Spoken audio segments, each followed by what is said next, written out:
Coming at you from the frozen tundra that is East Central Alberta, Canada, streaming live on YouTube, Facebook, Float, Odyssey, Telegram, Twitch, and sometimes the Prepper Broadcast Network.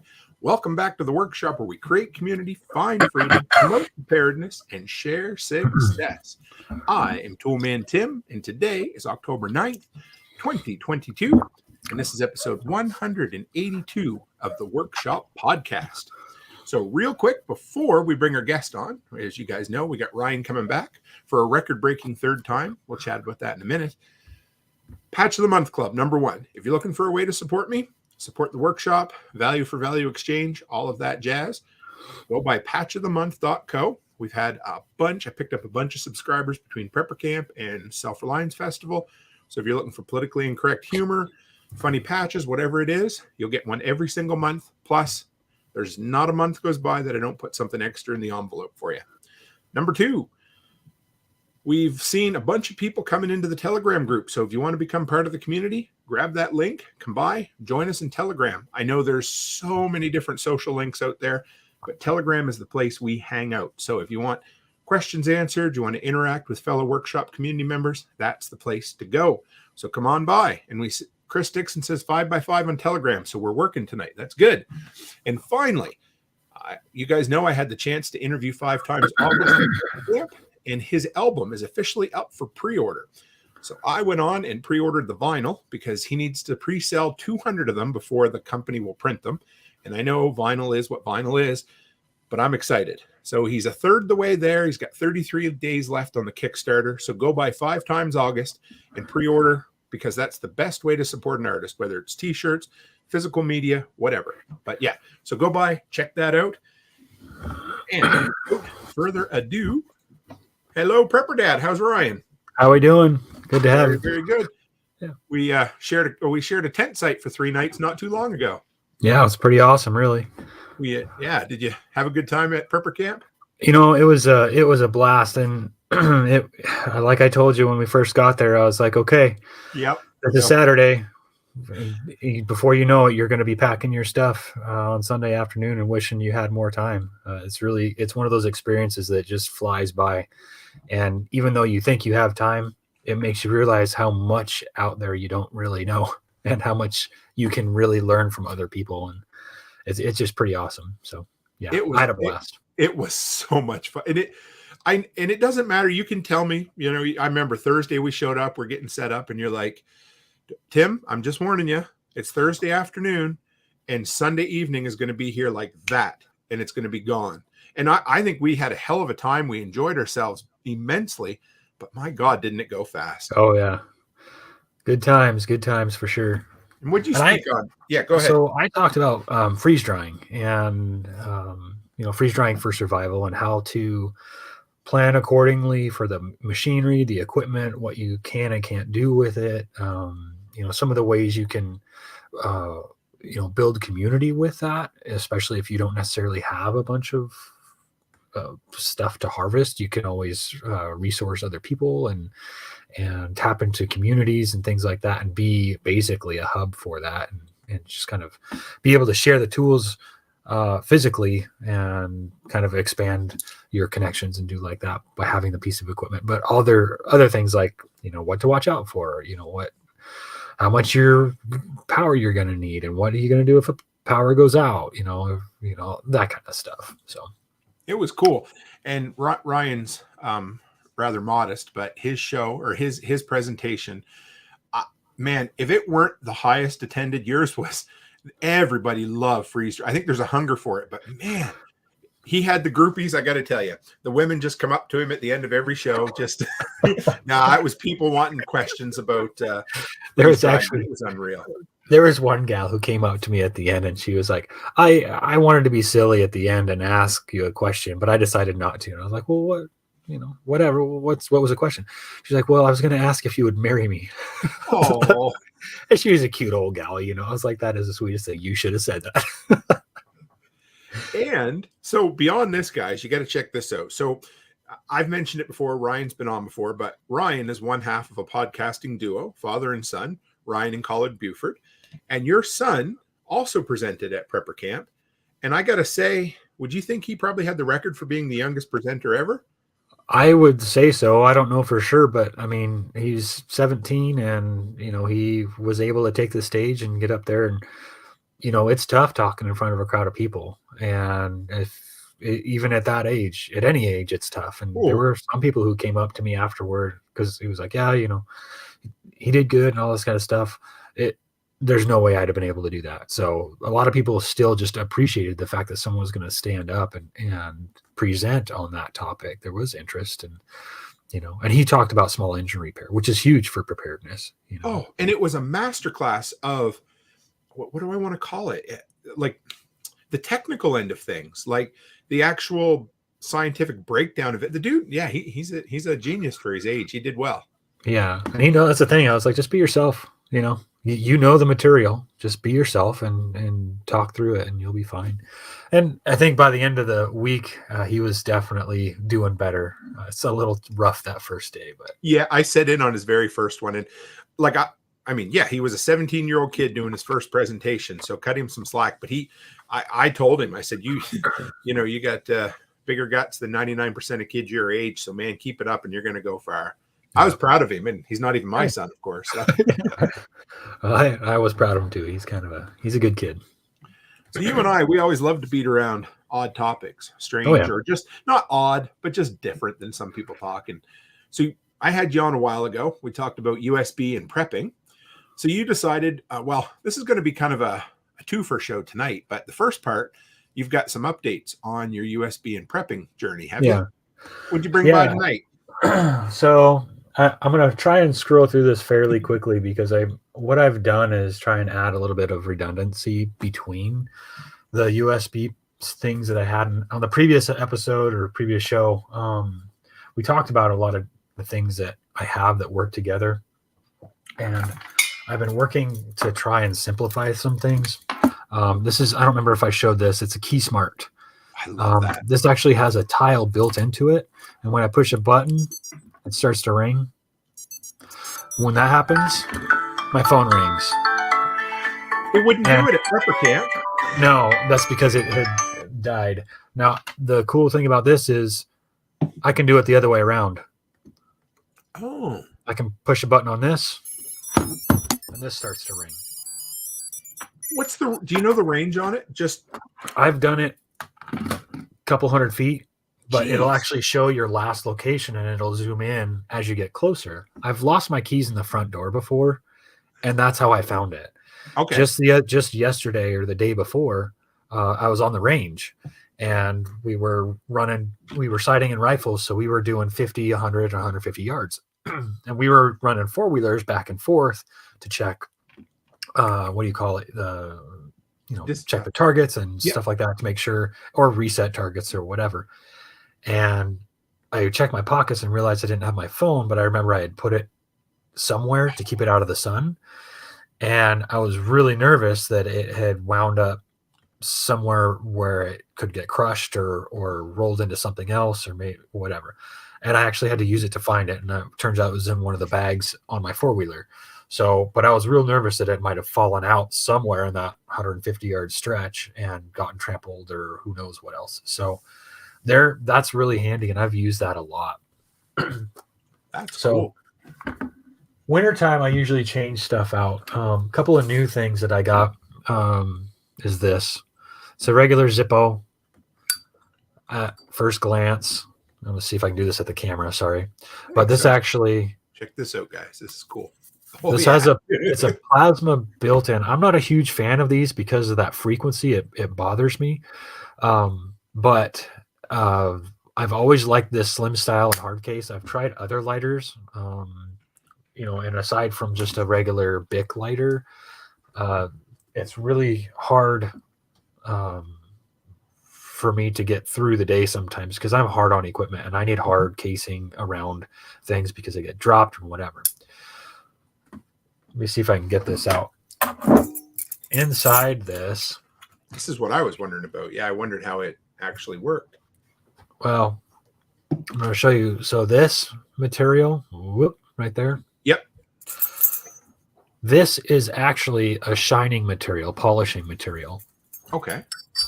It's called Never Dull, and it's kind of hard to see on this, but it's got petroleum distillates in it.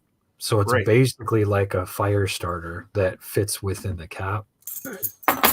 Oh. And underneath of this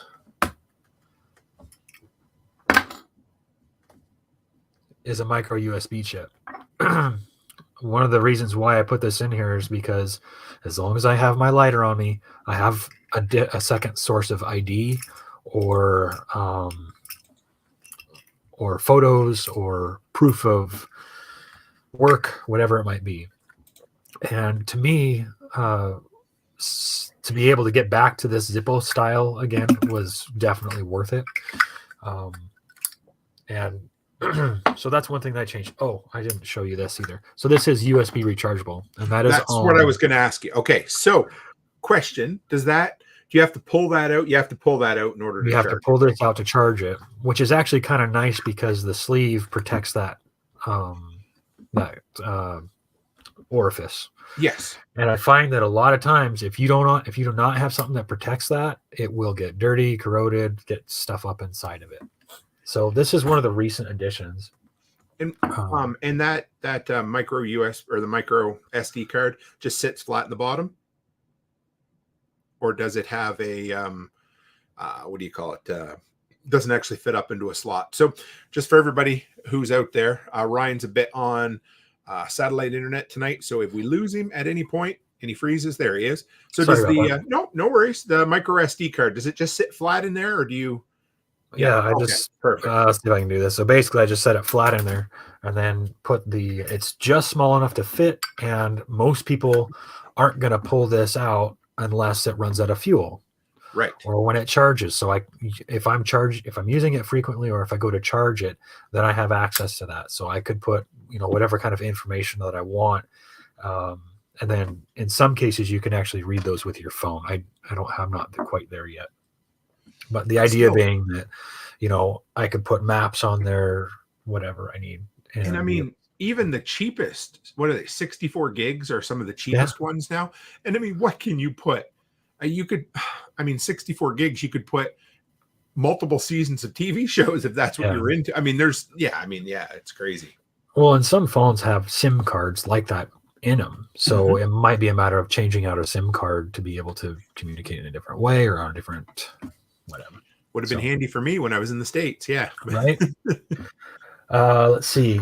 Another thing that I generally change out for wintertime, and really that when I was on earlier, I wasn't really talking as much about this, but wintertime, I change things up a little bit. One year I had to snowshoe to get home because the drifts were so bad. They basically were impassable. You couldn't even get a grader down the road to be able to shave it off. So I invested in one of these. It's a headlight, Actic. Yeah. But it'll run off a AAA battery. But this is what I really like. It's a USB rechargeable lithium-ion battery that takes up the same space as a AAA. Okay. But it's a pack. And it's kind of enclosed inside here. One of the reasons why I have this is because in the event that I need to have it on my head, this particular one has a red light, which is really nice, especially if you need to be discreet. And one thing I learned when I was camping here a couple years ago was that it's great to have a super bright light, but sometimes you don't want that.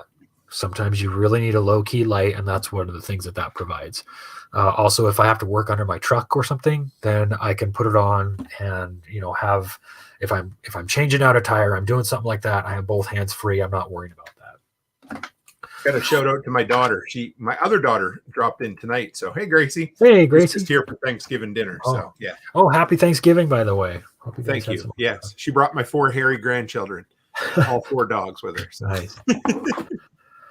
And the red lights, am I wrong? They help you preserve your night vision as well, right? Absolutely. Yep. Yeah. And you can read better.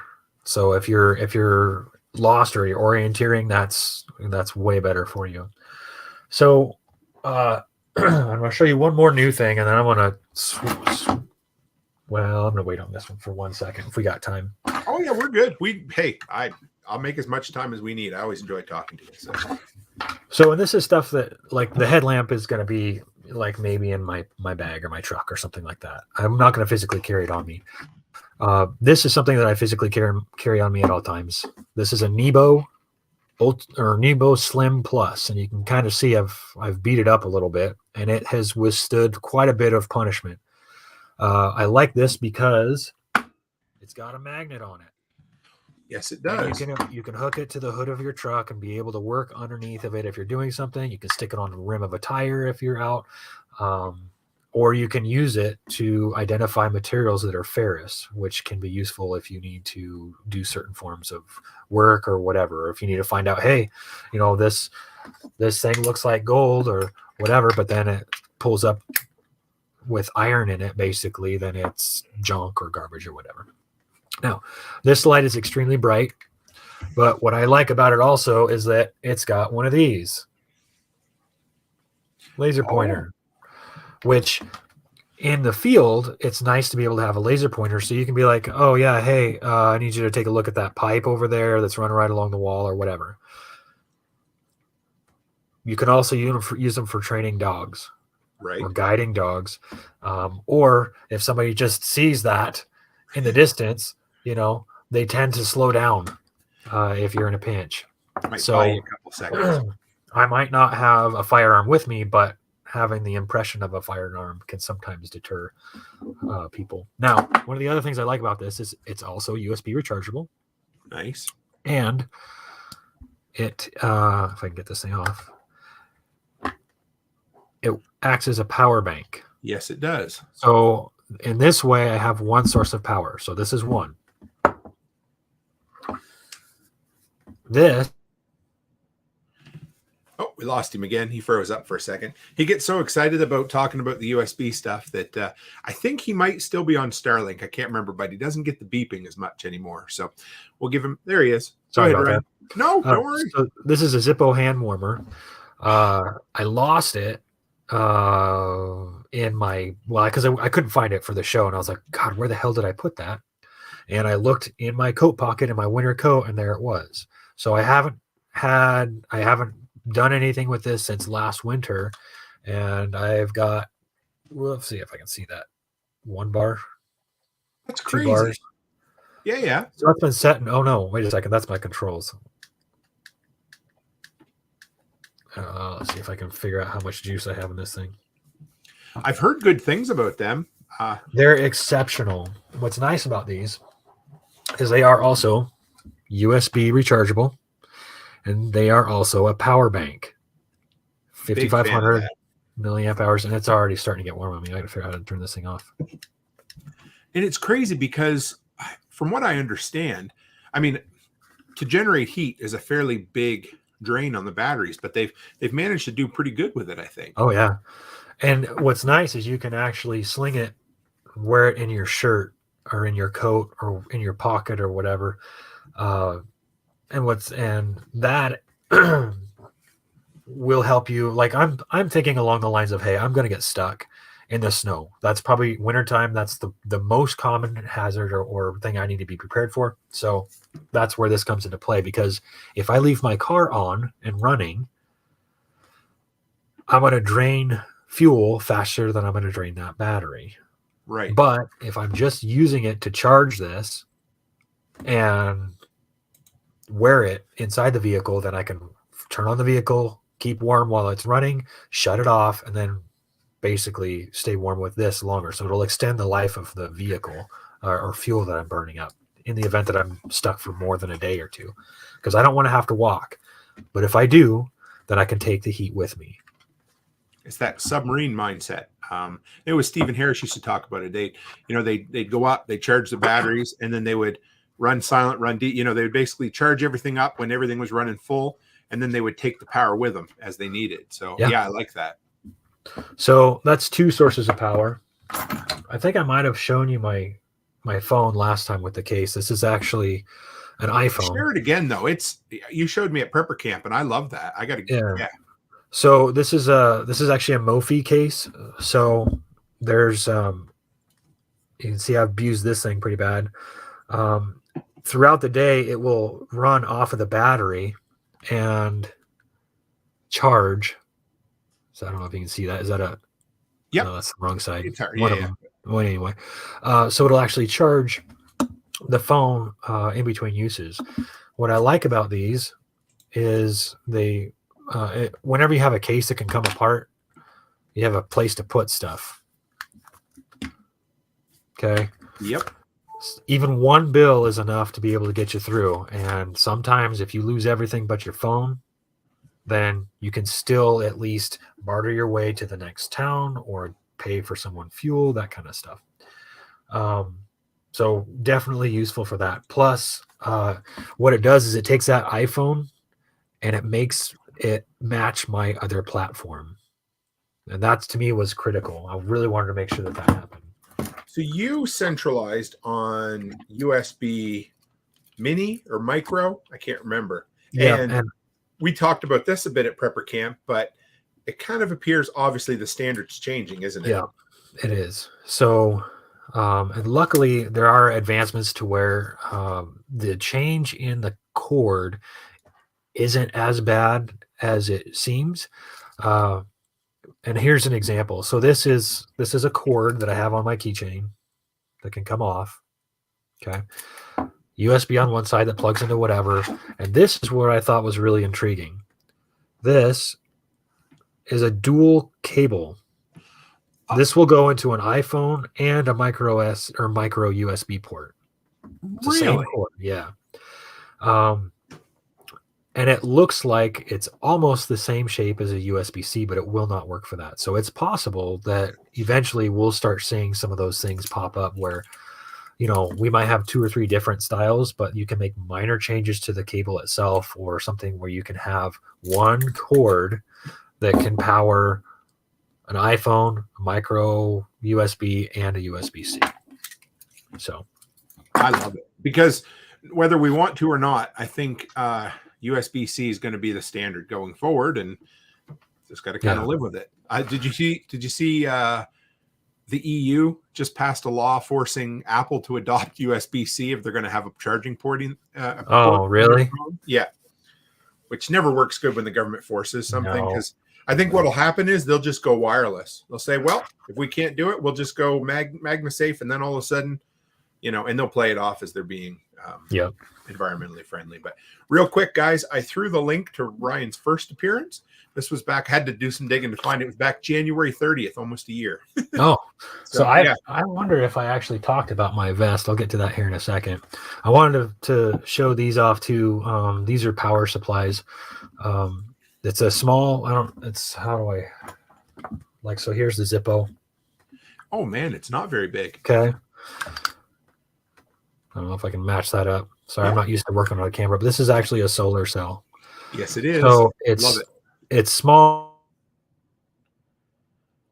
And Ryan has, I'll get him to talk about it too real quick, but he has a roll-out solar panel that has a cylindrical battery bank in it as well. Oh, there it is. Power film. These are made in the United States, in Ohio, I believe. They're friggin' awesome. Yep. So this is actually a solar panel. And at the bottom is, sorry, camera again. That's okay. That's the actual battery power source, USB outlet, and an input if you decide you want to charge it. What's neat about this is it has pass-through charging, meaning that as it's solar charging the battery, it will pass through charge a device. So it will charge this battery and another battery off of this cell, which is really cool. Nice. I did bring a scale with me because what's really nice about this is how light it is. What was that called again? Sorry, the roll-up one? It's called Power Film Solar. Power Film. Okay, I'm going to put it in front of me. This little unit is excellent, but they're pretty proud of them. It's about $200. And I got to say, I have abused this thing for probably 3 years now, and it has saved my hiney in countless ways. Total is 9.2 ounces, which is not that much. You had that hanging out all weekend at prepper camp too, right? Yeah, that's what we use to get by. At prepper camp, we have two-way radios that are on a USB platform as well. And we didn't know, last year we showed up, we didn't know what kind of power, water, what access was going to be like. And so we brought, this is just a little one. I have a larger one. But, between the two of them, we were able to keep both of our phones charged, our power bank charged, and our two-way radios. So we could communicate. And, what happens when you don't have cell service on your phone? It dies. So we were struggling to try and communicate by texting, and it was miserable. It was failing. So we really were having a problem with that. But knowing in advance that, hey, look, this could be a problem was enough to be like, let's take some two-way radios, and we went out of our way to get the USB ones. So Nate's a ham radio junkie, and we always play. We play a drinking game whenever we live stream. That whenever he mentions ham radio, we have to take a drink. So he says power films are good on QRP, low power ham radios. And then, of course, Chuck was just about to ask the question. So Nate didn't even know he was going to ask it, and he answered it. So go ahead, Ryan. Well, and they actually had that at prepper camp, and I had to pull aside and talk to that guy because the ham radio guys know how to get stuff, and they talk, which is awesome. Yes. But the guy told me that sometimes power film or the military surplus will actually surplus the big ones. And this guy had one. I've been trying to get one for my truck because I want a tonneau cover that's a solar panel. That way I could roll it up and roll it out if I wanted to, and I'd have basically a power supply on my vehicle. That would be awesome. Yeah. Plus be able to cover. I'm going to show you my other new toy. This is something I'm pretty excited about. I'm still testing it. I've already found a few flaws, but it's something that I'm kind of excited about. I'm going to put you full screen here. Just hang on. Okay. See if maybe I will. I don't know. Hang on. How do I don't know if that's coming into focus or not. Let's go solo. Whoops. There we go. Whoops. There you go. Go ahead. So this is called, I'm going to try and do this as best as I can. I'm kind of working. This thing's cool, guys. This is called Roving Blue. Okay. For comparison, let's see if I had a pen up here somewhere. Be similar to like a Streamlight flashlight, wouldn't it? The small one? It's smaller than that. I mean, is it really? Oh, okay. Yeah, it is. It's about the same size as a pen. Okay. So what this is an ozone generator. On one side, you have a stainless steel probe with a specially treated piece on the inside, basically. And then it has a USB rechargeable inlet. And what it does is it generates ozone. So you put a shit through a certain sequence. Hopefully I still got juice in it because I've been messing with it all day. There we go. And what it'll do is it will actually ozone the water. I don't know if you can see that or not. It's starting to get a little bit cloudy. There we go. So what it's doing is it's pumping oxygen in the form of O3 into the water, and oxygen naturally wants to escape that. As it does, it winds up sanitizing the water. So food industries are already using this. Hot tubs use this same thing to be able to avoid using as much chemical. And after about 30 seconds, this is probably, 6 ounces or so. Then it's done. Pull it out. And I could do it again if I wanted to. And there's like a little indicator light that'll say, hey, if you want to do this again, go ahead and pop it back in there. We'll have some fun. Eventually, this water will clear up within about, 30 seconds or so. And you can kind of see the suspended particles in there. Not really particles. It's more like, I don't know if I can get close enough to where it actually does anything. Yeah. But it separates out, and then it's basically oxidized that water. When it's done, you can drink it just like anything else. This is just tap water, but one of the reasons why I like this is because it's small, it's compact. I have no other water filtration on me. So being able to do that, it's really powerful because this was a main weakness of mine. The guy that sold them actually said that if you oxidize stuff while like let's say that you have water and you oxidize the water while you pour it on a wound or a scrape or an abrasion of some kind, it will help to sanitize that because it's basically oxidizing the wound. I don't know how true that is. I'm not going to test it out, but I am going to be doing some water testing on this to actually confirm what they're talking about and go from there. I think you blew away some people in the audience because when we talked last time, I might be wrong about this, but I'm pretty sure we mentioned water filtration as being a missing link in the USB system. But Pipin says, what? Pocket ozone machine for filtering water? I'm today years old when he found out, of course. Yeah. And both him and LG said, whoa. So it's amazing. Yeah. And they actually have a prototype of one that will screw on to a Nalgene bottle. You turn it on, flip it over, and then it'll ozonate that entire bottle basically within a matter of 30 seconds. So as long as the water is clean, you know, as in doesn't have a bunch of sediment in it, then you can just run it right in with that, and it'll basically do one thing.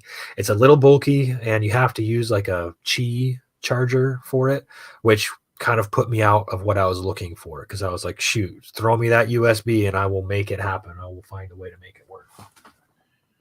I pre-ordered. I bought one of the Nalgene bottles. You did? Put you on the list. Yeah, it's like, I don't know. They're cool. I filmed a commercial with them while they were there. And so I got a video kind of them explaining the product. So I got to get that uploaded before too long. But yeah. Now, are you cold? You putting a vest on? This is the last piece. This is my some of my winter gear that I never leave home without. It's just a plain vest for the most part. It's actually a heated vest though, with basically a pocket. Most people are aware of these. You know, inside the pocket has a built-in USB cord, and then you plug in a power bank. Now this one's 15,000 milliamp hours. You can do. I mean, I could do one of these other ones. It just won't last that long. One of the reasons why I like this coat is because the button to turn it on is inside the coat. Very cool. And sometimes you can find these and the button's on the outside of the coat, but it's always glowing when it's working. So if you need to be discreet, or if you don't want light signature, then you can actually hide it and still be able to stay warm.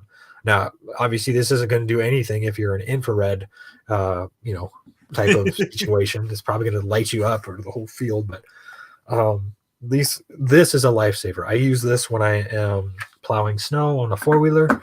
Just throw basically a waterproof coat over the top of it, maybe a sweater, and I'm good to go for several hours, which is sometimes as long as it takes for me to get going. So that's the kind of stuff that I generally tend to keep on hand, especially in the wintertime, because here in the north, we really have to be careful about exposure. And I don't know how many times I've heard stories where somebody left their vehicle because they took an adventure because it was nice out, got caught up in a snowstorm, got lost, and then didn't know which way was home. And then they decided to go trekking to try and find the way out, and then somebody finds them a couple days later, you know. And I don't. That's one of the things where it's like you can't mess around with that. Heat stress, cold stress, it's not worth it. Limited Supply said having the button on the inside, you're less likely to turn it off by accident as well. Yep. Well, and I pack wood and stuff. So, right. I mean, I needed something that was going to be quiet. And what's nice is it's really quiet. So, if you're going through the woods or something, some of these will have like a, like felt or fleece on half of it, but then like some sort of nylon on the upper half. And that can be pretty noisy. It's that rustly noise. Like you sound like you're walking in leaves all the time. Yeah. So I mean, it's decent and it wasn't too expensive. So, I mean, for what it is, between that and the hand warmer and just the ability to keep stuff rolling, it really makes it to where these things all work together in a general survival scenario. Nate wanted to know, do you know the brand of the vest? I don't. I probably ripped it off. I usually rip off brands. Oh, it says Vin Mori. It's probably some junk off of Amazon. Okay. and this is a small. It actually they run large, so this should be tighter on me. I'm a small guy, but it's still enough to where I could wear a sweater underneath of it and then clothing on top of it. And what's nice too is it's thin, so you could have that heat layer inside if.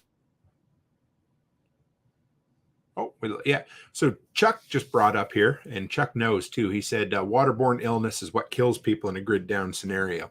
So that little O3 generator, which is crazy, they were able to pack that small little generator into a pen size unit, because ozone generators have been traditionally really, really expensive. But Chuck was just saying about waterborne illness is one of the worst killers in a grid down scenario. And it's a huge, for me, I mean, I'm just, I get it. I know that you can put sand and rocks and charcoal in a bottle and flip it over.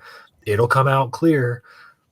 But there's still that side of me that's like, is that really going to catch all the viruses and all the bacteria and all the stuff? That's where this thing is like, okay, I'll throw some stuff and maybe it'll be a little murky, but if I got sediment powder there, I can drop some ozone in there, and at least I can make sure that it's sanitary, and I'm not going to get giardia or some, waterborne illness and, basically dehydrate because I'm going out the back end. Right. And I asked her, I said, like, is this, does this filter out any of the same type of things that a Berkey would take care of? And she said, yes, it doesn't handle with solids, but anything that a microbial filter would take care of, this will deal with. So when I get that commercial up and going, when I get the video up and running for her, the testing they put it through, military testing. Did she tell you a little bit about it? I don't think so. Yeah, I mean a little bit, but she was talking more the FDA side, because I was like, is this a bunch of hocus pocus or what? Okay. We might as well get down this road. James and I had the conversation at prepper camp. I said, every time you go to these events, there's always somebody selling some sort of magical device that supposedly works with water. And so at first I kind of rolled my eyes, and I give them a wide berth whenever I'd go by. And then James is like, you got to go over there and talk to them. This is really cool. And it is. It seems like it really works. Yeah. And I was really impressed with it. Like I said, I'm going to do some analytical testing on it, because I want to see what's really happening here, and do it at different times of year, because where I live, it's right around the first thaw of the season. Mm-hmm. Everything that's been suspended in the ground goes into my well, and it's not necessarily, but what it does is it taints the water. It turns it yellow. Mm-hmm. So we have a household RO filter, but if that should fail, then at least I've got something a small backup where it's like, hey, I need a little bit of water. I don't need a gallon of water. I just need a drink. Make it go. Right. And that'll go great in a bug out bag. You could throw that in there with a, what is it? Life straw as well, if you wanted one. But I mean that, yeah. It's called Roving Blue. It looks like Chuck mentioned, was kind of curious. I think they're here in the United States, Minnesota maybe, or something like that. I actually talked to her about becoming a Canadian distributor for it. So that may come to fruition at some point. But what would have been cool is they'd have put a little LED pen light on the end of that as well. Yeah. But that's just me. So I think, there's a couple of improvements I can see right away. So I kind of like this. But if you guys are interested in these, I would hold off until Tim can get his connections with this gal, because he might be able to get you some goods, a deal or something like that. I think so, because they're very proud of it, and rightfully so. But it was well over 100, wasn't it, Ryan? Do you remember? Well, yeah, it was $150. Yeah, and I don't spend a lot of money unless I am like this. I mean, that's $180, and there's $150. Okay. There's $330 in my hands that I could lose, break, get stolen, whatever, but they could also save my life. And some people spend a lot of money on really good knives or, other stuff, but this is $50. So I've got probably $600-700 worth of equipment just sitting in front of me that weighs about 3 pounds on my person, but if that $600 gets me through even one dire situation, then it's worth it. So I don't know. I guess it's useful to me, I think. In your system, I mean, so the stuff you have, like you said, and we talked about this at Prepper Camp too, but I mean, like you said, you don't spend on just willy-nilly stuff, but you're willing to spend on something that's quality and is going to do the job for your system. Mm-hmm. Yeah. And I love your interconnectedness, how everything, is an input and output device, and almost everything's compatible with one another. And yes. Yeah.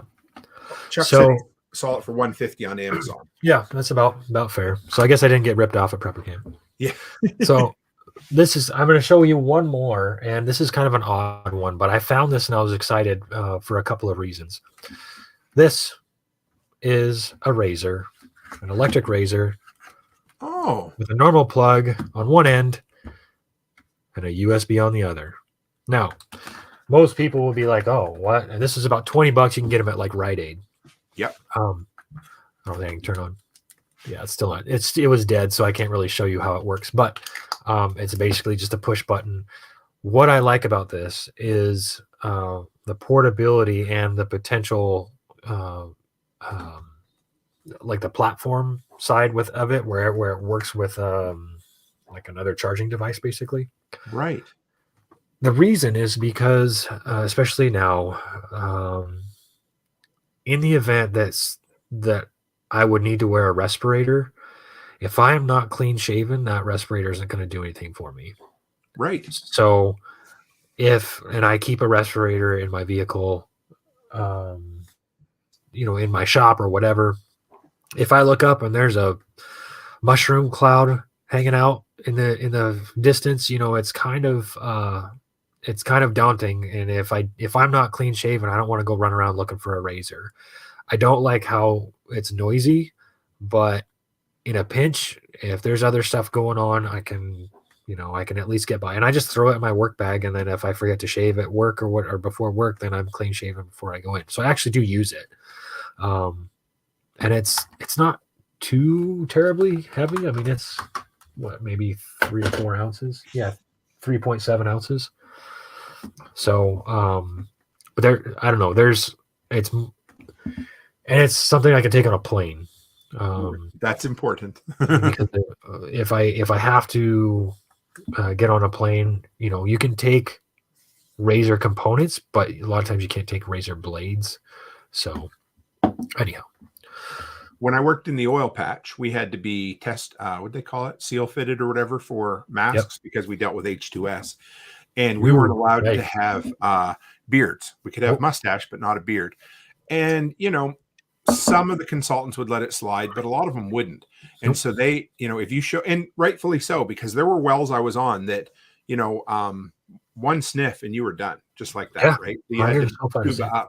So they would make you dry shave with an old rusty lady's disposable pink razor, and you never forgot it after that. Nope. Fit test. Thank you, Chuck. That's what I was looking for. Yeah. So we came on. We're gonna switch gears a little bit, which is cool because we thought, hey, maybe we don't have quite enough to do a USB update show. Although I bet we could have went longer, but that's another story. I can keep going, man. I'll have you back for a part 3. We'll just keep doing. When you find new gear, we'll talk. But all right. But one night I was laying in bed, not even sure. That's sometimes when I get my best ideas or my worst. Heaven help me. But I thought, hey, Ryan and I like talking about apocalyptic things, so let's talk about post-apocalyptic currency. I like it. So a little closer. There we go. For me, I think power is a big one, and the thing that I was mentioning earlier, the tonneau cover made of a solar panel, basically. Yeah. The ability to roll up somewhere and provide power is valuable. And if you have people who have devices, batteries, whatever, that can be charged, and you have the ability to charge it, there's an exchange there.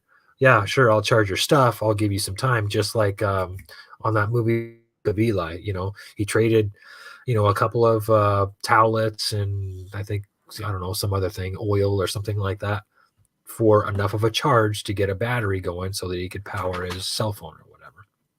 And I think power is something that is actually, it's personal power. Your personal ability to generate and provide power is a solid form of currency. Now you say you have a stream running through your property, or you know where one is. If you have batteries and you can charge them up, then, and you're willing to pack those batteries from wherever you're charging them from, then there's currency there. Literally, in the literal sense, there's current moving.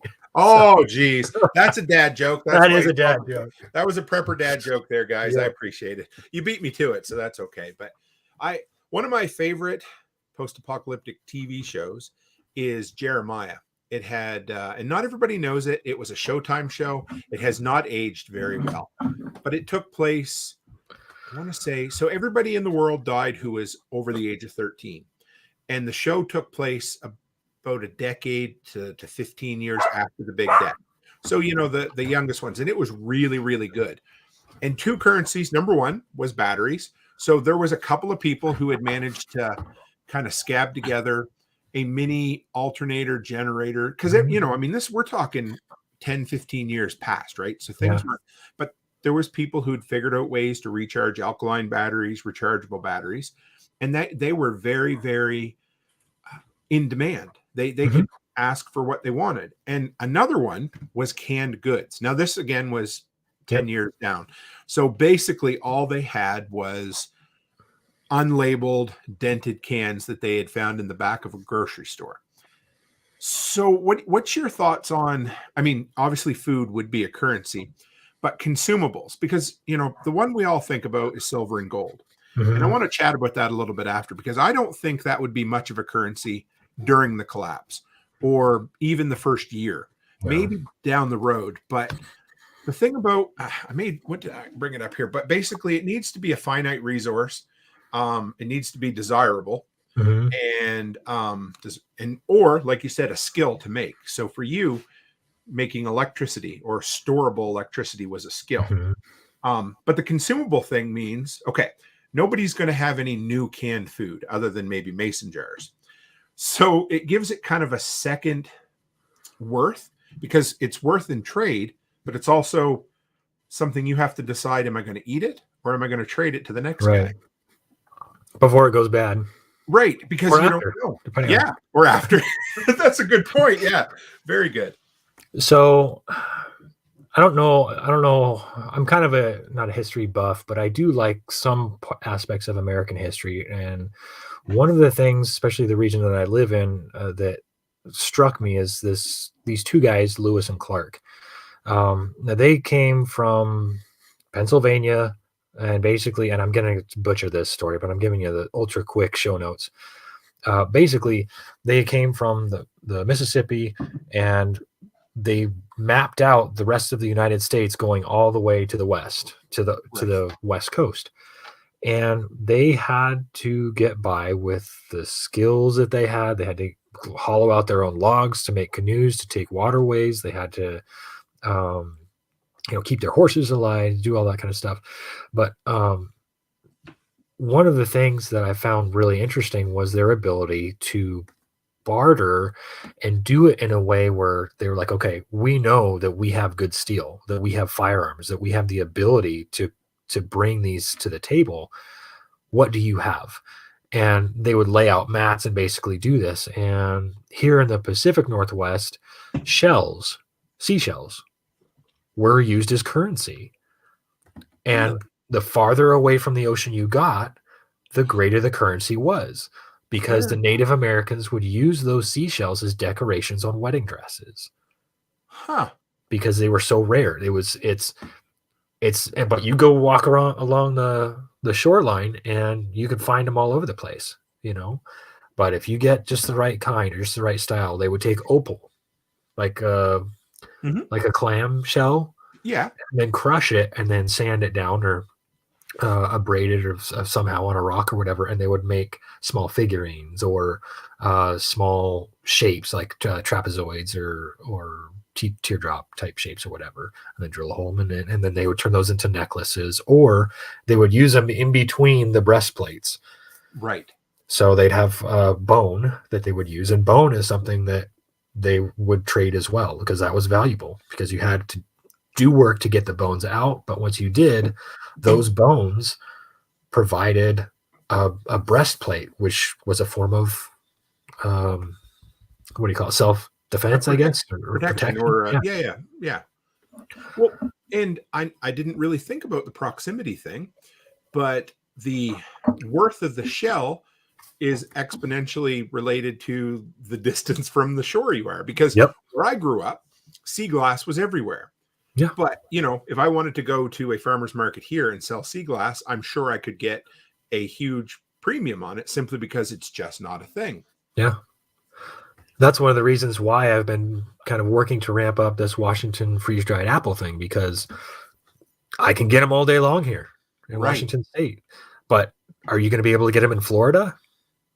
Nope. For a reasonable price or a reasonable, by the time it gets from Washington State being picked to Florida, it's gone through certain stages and however many hands. So if there's a way to make that exchange, have something of value. If somebody came to me and said, "Hey, I want to see what you got," and I'm just flush with these apples, and they're like, "Holy cow, we could definitely take some of these," and that's basically how you build trade and make it work. So you start developing these relationships, and if you take something that is bountiful in your environment, whatever that thing is, and try and source ways to exchange across county lines, or it's okay. Go. Then it adds value. It makes something tangible. And I think on the dollars, the U.S. dollars, there was a saying, this is legal tender for all debts, public and private. And basically meaning that, hey, look, no matter what, this is a form of exchange that everybody agrees to. Right. Whether it's your debt to me, my debt to you, my debt to the county or the state or whatever it might be, it'll work no matter what. Now, I'm not going to be able to go and push apples to the county guy and say, "Hey, look, I can't pay my taxes. Here's some apples." Doesn't work that way. But it might at some point. I mean, taxes probably won't be a thing, but I just want to bring this. I love this term and I wouldn't have thought of it, but LSD, limited supply design, said geographic arbitrage.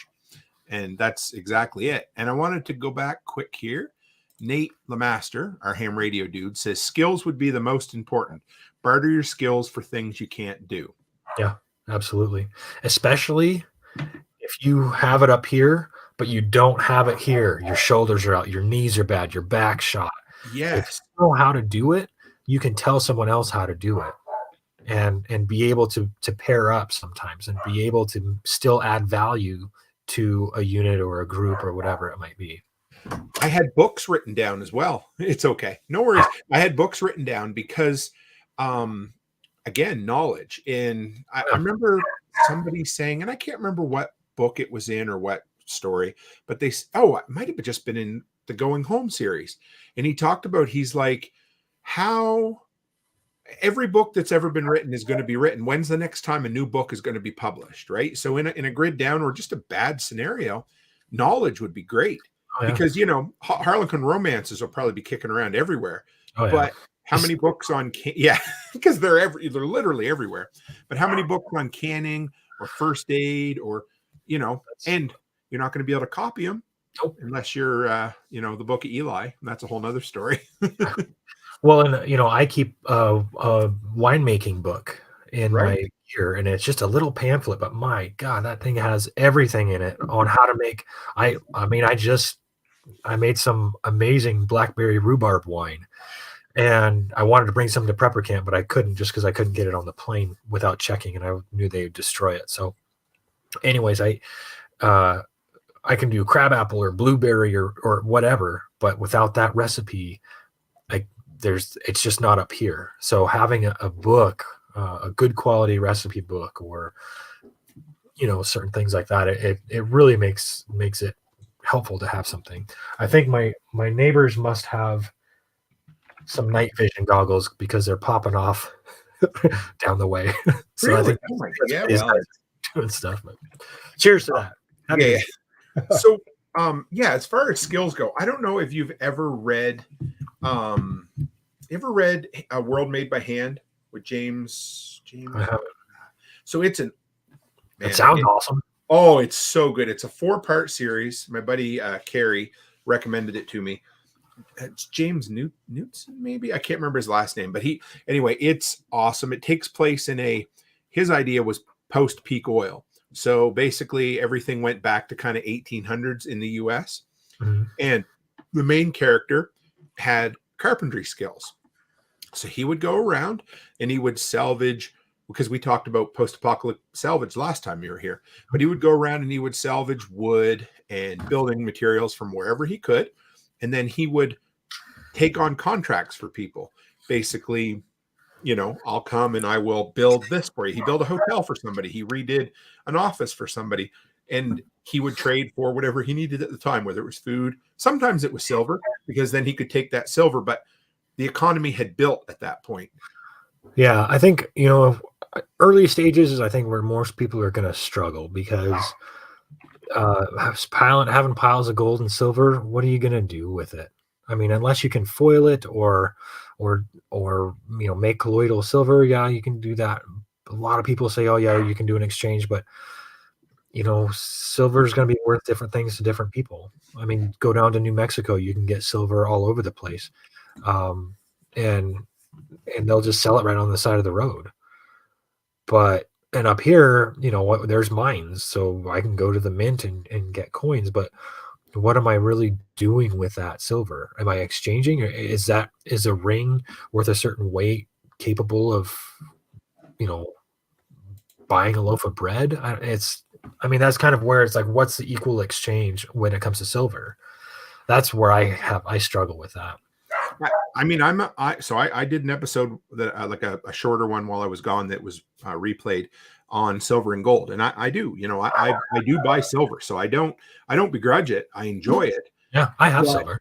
It also, I think it's a long-term thing, and of course, most of this is based on reading and fiction and that kind of stuff. But in the Going Home series, the first 2 or 3 books, when they go to the market, people laugh at him. Silver, what the hell do I need silver for? I can't eat silver, right? And then beyond that, as time goes on, though, silver becomes a commodity, because the people who were failing passed away or aren't around anymore. So now they've moved into a point where they can exchange a little bit more, right? Yeah. But it was cool. I enjoyed it. And that's just it. I mean, until you have a broader scale of what's acceptable. My dogs are going crazy upstairs. Yeah, they're probably hearing mine. Yeah, that's okay. We're having fun tonight.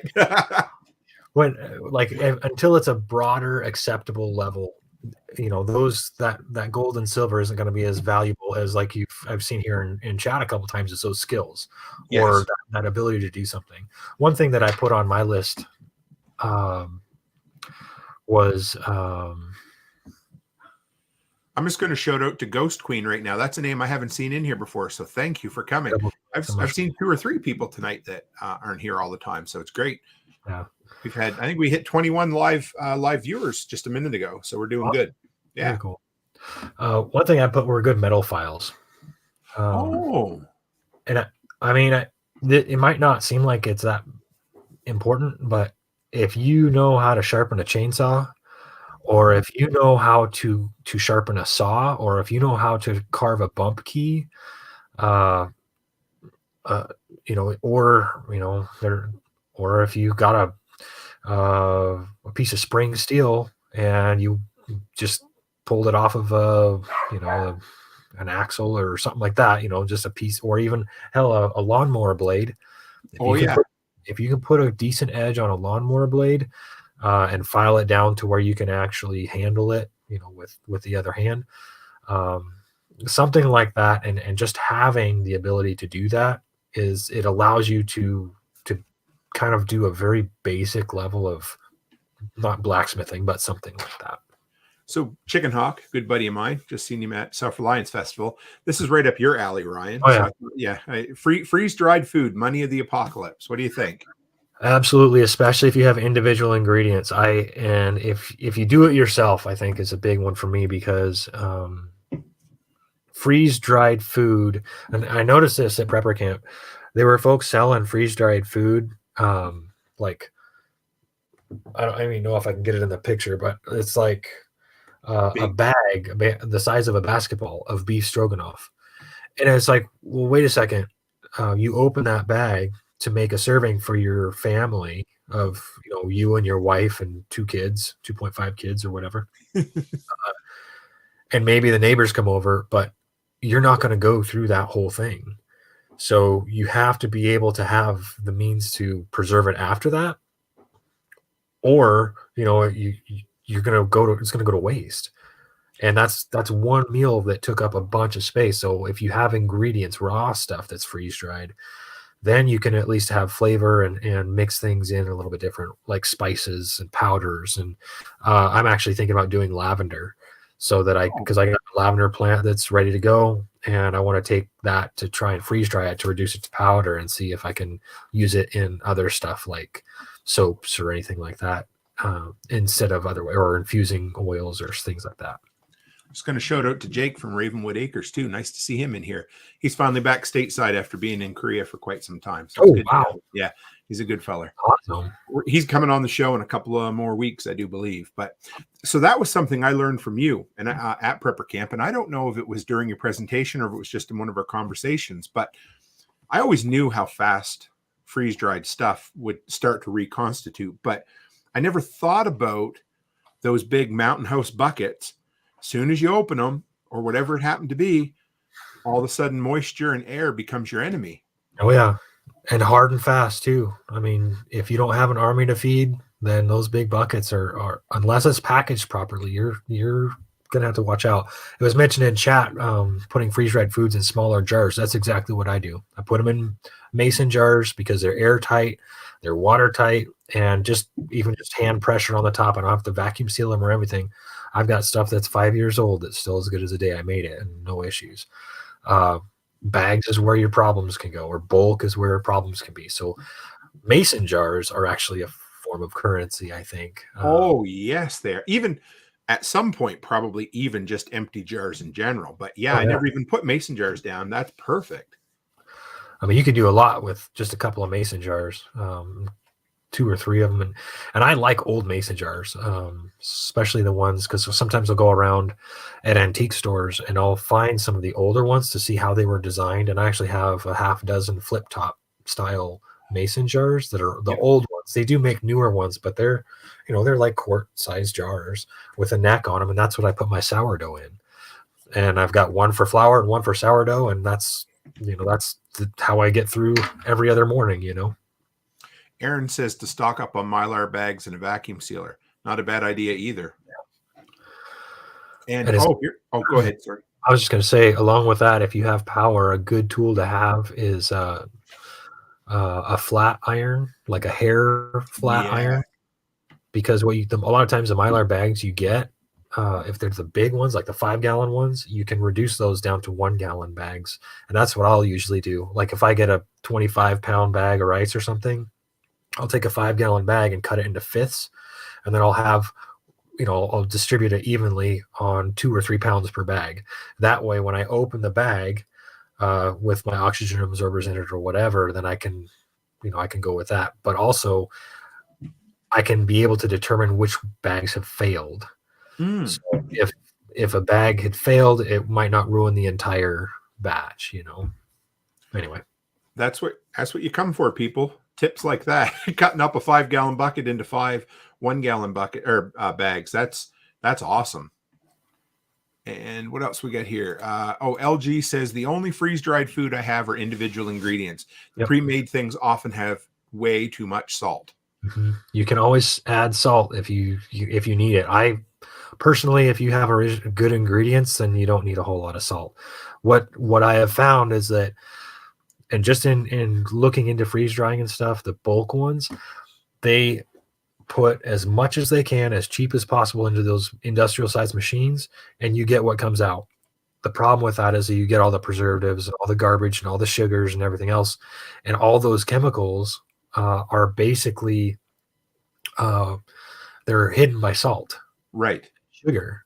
And when you freeze dry it, that all comes back out and it just tastes like garbage. And it's not good for you either. There's not enough nutrition. Your body will crave more and more rather than being able to sustain off of natural sugars, natural salts, or whatever, or, adding salt down the road. Yeah.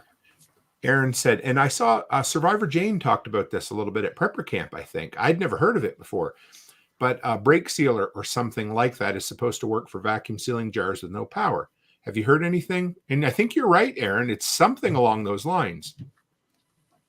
Yeah, I think that would work. Just a brake pump, I think, is what is basically. Yeah, that's all you do. You just a squeeze bulb, and then it pumps the air out of it. So it would work. Another name I haven't seen recently, BFKC, said, I've been stealing the wife's flat iron for 5-gallon Mylar bags for bulk storage dry goods. Yep. Just tried the hand warmers for O2 absorber on my last batch of pasta. Worked well. Nice. Now, I got to say, and I'm sure you're the same way as me, Ryan, but one of my huge tips is buy shit like the O2 absorbers at the end of the season. When they go on clearance, buy them in bulk. I always do, and that you save yourself a ton of money that way. Yeah. Got a question for you, too, here. What's your favorite thing to freeze dry besides apples from a garden girl? Well, I mean, I kind of like to do all kinds of different stuff, but I think one of the things that tends to get neglected are legumes, like chickpeas. What's another term for them? Garbanzo beans, basically. Look up garbanzo beans and how much protein and nutrients are actually in those. It's a long process, but if you soak them and boil them, get them nice and soft, and then you freeze dry them, they're crisp. And if you add a little bit of salt or a little bit of soy sauce or whatever, you can use those, and you can you can introduce them into soups or whatever. And most people are able to eat those, especially instead of other things. But you could also use it to make hummus, and dips and sauces and things like that. I mean, when these guys go across the Sahara, they're taking chickpeas on camelback and going miles and miles, and it's, you wouldn't think of it, but chickpeas, like a jar of chickpeas like this would probably produce about a gallon of food. So right. I mean, you have a very small space, and if you process them and then freeze dry them, you can process them while the processing is good, so to speak, right? To where you're not scrambling to try and boil something or let it soak overnight and then want to eat it right away. The thing about freeze drying is it allows you that immediacy to where you can eat it and go, or the lightweight side, and it reduces the weight down to below what it was. They retain the volume so you can have an appropriate portion. You're also you're taking a lot of the work out of it so that you can eat faster, I guess, so to speak. So because I've got jars and jars of stuff in my pantry, but to be honest, it takes time, and I can't just go down there and grab something. I got snack food, but I can't just go down there and grab some garbanzo beans and eat them. But if I could, there's value in that. So that's something that I do like to do. And you could just add a little bit of water and you would basically have cold beans at that point, right? It wouldn't take any time at all. No, it just reconstitute. And you could do that with, say, navy beans, for instance. Those are my go-tos. And the thing about that is you take those cold beans and go around, look up for some dandelions or some edible weeds around the area, throw them in there, and then you've got protein and fiber and all that kind of other stuff. I mean, as long as it's something that you're safe to eat, then you could even go and grab some pine nuts and throw them in there too. So you can make basically a chickpea salad with a very small package of garbanzo beans, or you could throw a bunch of it in a stew or a stew pot right at the end, or make a faster stew. Let's say you were able to snare something or whatever, you can throw some of that in and at least add a little bit more than just a couple of bites. Because I don't know, when I go fishing, sometimes I'm not a very good fisherman. I like to fish, but I don't catch fish. I'll put it that way. But when I do, it's nice until I get to the fillets, and that decent sized fish turns out to be about 3 bites. Yeah. And you put all that work and effort into it, and it's great, but you better have something else to help fill that in your belly, basically. That's what Jordan was talking about at prepper camp, about cutting the proteins into smaller pieces so that you always got a bite of a protein, even so just stretching it out and putting some filler and stuff in there, Oh yeah. What about, was there another question there you wanted to? Sure. I'm just reading through here. It's awesome. Thanks for all the participation in chat. This is killer. What about salt? So I thought of salt was a big one. In two different stories, Jericho was one of my other favorite TV shows. They had a salt mine in their town, so they were able to keep it. But what is the other one I just read not long ago? Alas, Babylon. And in there, they were, I think they're in Florida, but they weren't near the coast. So they struggled for salt, like to the point where they were so they had to go inland. They found some in a salt marsh. But, if you live near the ocean, you'd have unlimited salt. You live inland, that could be a whole nother story. That's currency. I mean, and was it and the sugar is another one. I mean, if like the amount of sugars that people consume now, it's unbelievable. I just drank this can of whatever this is, 7-Up, and it's about 24 grams of sugar. Just this little thing. Isn't that crazy? So, I mean, and I don't know what the weight was before, but it's probably somewhere between a third and a half of just sugar.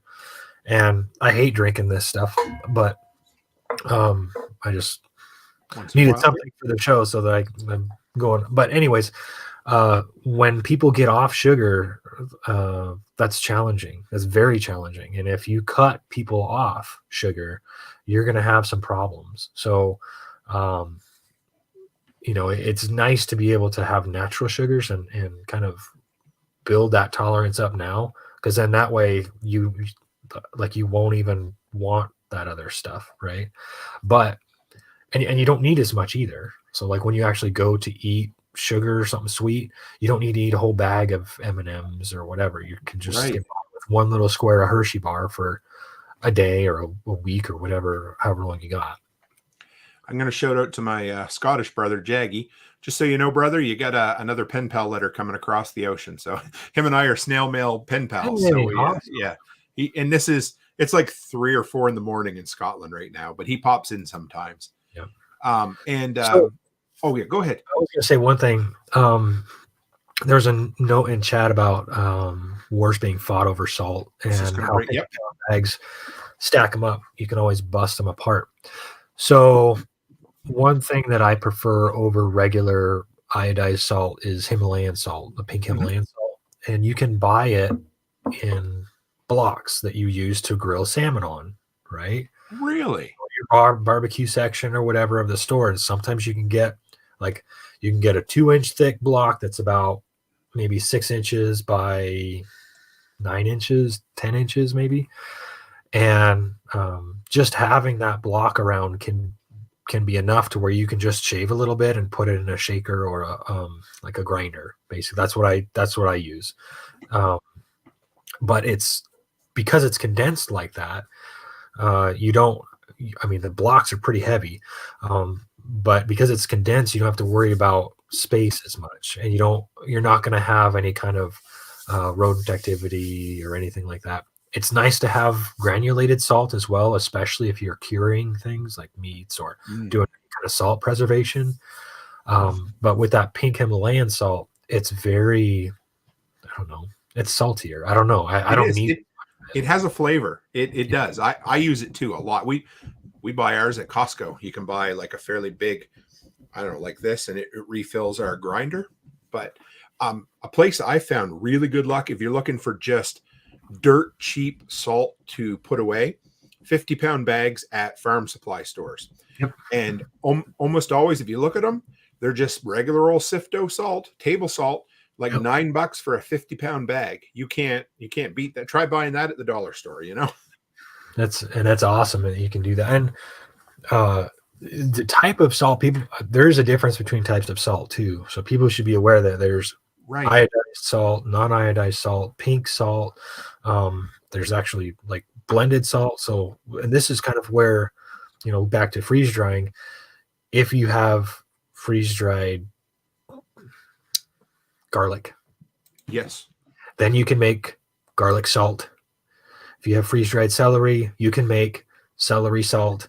And I love garlic salt. I love celery salt. I like salts that kind of add something to it. And if you have something where you can add some of those flavors, that is something that you can produce. That's something, that product that you can push out a little bit. You're like, oh, I don't have an ounce of silver, but I've got fresh garlic salt, and I see that you guys have a whole slab of ribs over there. So if you hook me up with a meal, I'll give you this, and Value added.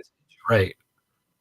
Jaggy, I don't know if you do this, Ryan, or not, but I certainly do. He says, every time I'm in a cafe, I always take away a few small packs of salt, pepper, sugar, sweetener, always handy to go into a bug-out bag. Oh, yeah. In fact, every time, especially if I'm in a hotel room, they have honey packets. Oh, yes. Yep.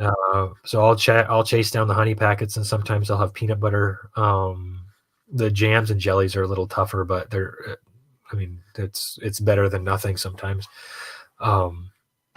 And soy sauce. So if you get some Chinese, order in, go ahead and use them, or have your own soy sauce, and just throw the other packets in the fridge along with your other stuff. I've got a little tray in my fridge just for that stuff. And those kind of can take the edge off of the salt craving if you have one. Oh, yeah. We go to hotels a lot. And so, we'll bring whatever there is on the shelf. If it's like little packs of coffee, or, what are some of the other ones? Not creamers, but we've got a ton of different things. We've got 5 or 6 of the large freezer size Ziploc bags that are completely full of salts and sauces and all of that. And they're good to have. And then we also, this one here, plastic silverware as well, because in Canada, at least, as of the end of 2023, it's illegal. So we're going to hang on to it. Yeah. I mean, when I saw a plastic or a paper straw in a plastic bag down here, I was like, what is this? What is the point? What are we doing to ourselves? I was very happy the entire time I traveled down in the States. I was never given a paper straw, but they are literally everywhere. I went to A&W the other day, and they give me a wooden fork. It was, I don't know. It's better than a paper straw. So I will say I do keep stainless steel chopsticks on hand. Actually, I use one for stirring up my starter, my sourdough starter, but and then I just rinse it off. But then I'll keep them on hand, like in my lunchbox, or take them to work with me, because I can usually eat with them. Most people can fashion chopsticks, but if you fashion it out of something that's poison, you got problems. But yeah, I mean, and you can get really nice ones, like lightweight, high tensile strength, that you could use them as a weapon or whatever too, if you want to. Yeah, and my kids love chopsticks. It's fun for them, But BF says, drifting away from food, fasteners, nails, screws, bolts, etc. Oh, big time, especially as time goes on. Yeah. One thing I had on mine was primers and blasting caps. I had ammo in general, but yes. Yeah, I think ammo is one thing, because they're something that they're just so heavy. Bullets are heavy. I'm sorry, but primers, blasting caps, not so much. If you have, like, I was able to rally 4 bricks of lead, and each one is about 25 pounds. Once you alloy them, you get about 44 ingots. Those then can be used to make bullets. So I'll have, and I'm working on that now. I've got someone working on it for me, my bullet maker, basically. But it doesn't matter how much lead you have. It doesn't matter how much brass you're able to pick up. If you don't have primers and you don't have powder, you're done. You can make powder. You can rally brass. Sometimes you can get lead if you need to steal it out of windows, like old style windows. You can get them out of those. Wheel weight, that kind of stuff. That's not as much. You have to be an older vehicle, older tire. But yeah. But lead is obtainable powder and primers, I think, are probably the hardest pieces that are easy to. I found this out the other day too. Now, dentist's office. Now, first off, the lead vests, which everybody thinks of. But if you have any room that has an X-ray machine in it, there tends to be sheets of lead either on the drywall or under the drywall. So keep that. Do with that as you will, just in case. So you can get like an 8-foot tall or 10-foot tall sheet around an entire perimeter of a room if it's an X-ray room, dental office, or whatever. Get that sheetrock off of there, and there'll be sometimes 2 layers or one on each side of the wall or whatever. It's just thought of another one too. If you have a lot of abandoned houses in your area, climb up on the roof, and the flashing around old brick chimneys is almost always lead. Yep. They still do that in like roofers will still use lead sleeves basically for downspouts. So basically they'll on a flat roof, if you look, there'll be like basically the fart fan tube that comes up. It's a bathroom vent. Don't put your nose over it. Yeah, don't put your nose over it. Just go and grab it. They're probably about 8 to 10 inches tall, but it's just basically surrounded with lead, and it's pure lead. So you can, if you're in a situation where it's like, there's nobody else around, and this building's already halfway gone, don't leave that stuff behind. And you know how to test lead, right? No. Hit it with a hammer. Hit it with a hammer. Yep. Or hit it with something sharp, and what it'll do is it'll deform and it'll be shiny.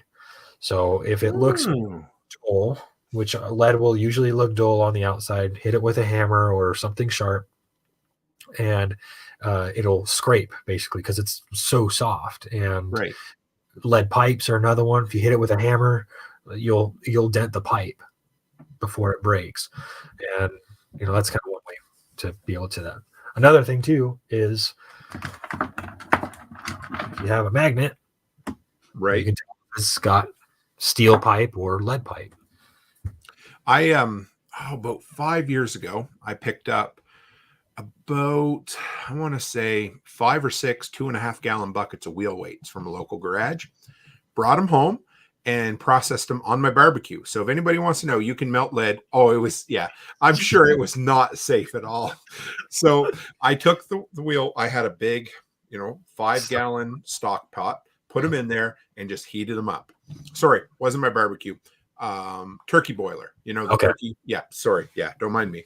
So put it on there, and I had a sieve that I would, anything that would float to the top. I'm sure it was not healthy, but anyway, so I now have a 2.5 gallon bucket of muffin shaped, lead ignits or whatever. Yeah. So I haven't done anything with them yet, but they're just sitting in my shed in case I need them. I bet you it's over 100 pounds of lead. Oh yeah. And that's the thing is if you take a block of lead or a bunch of lead and you compartmentalize it, you make it smaller, that's something that you could throw in your pocket, or you could barter that particular thing. Well, I'll give you 2 or 3 of these. I've only got 5 left, so I'm going to give you 3, but better be worth it. That's about it. You better be worth it, right? Add some value to that. Just don't go back and try that same story next week. Yeah. Oh yeah, go ahead. Yeah. I was just going to say, you mentioned smokes. Yeah, I had that on my list too. So yeah, let's just want to make sure we didn't miss anything here. Church roofs, Jaggy says, made of lead. Pipin says dealership repair shops have plenty of lead wheels. Usually they just keep them in buckets out back waiting for somebody to come and offer them some money for it, which I know for sure. X-ray film also is in lead containers. Did not know that. So yeah, that's really cool.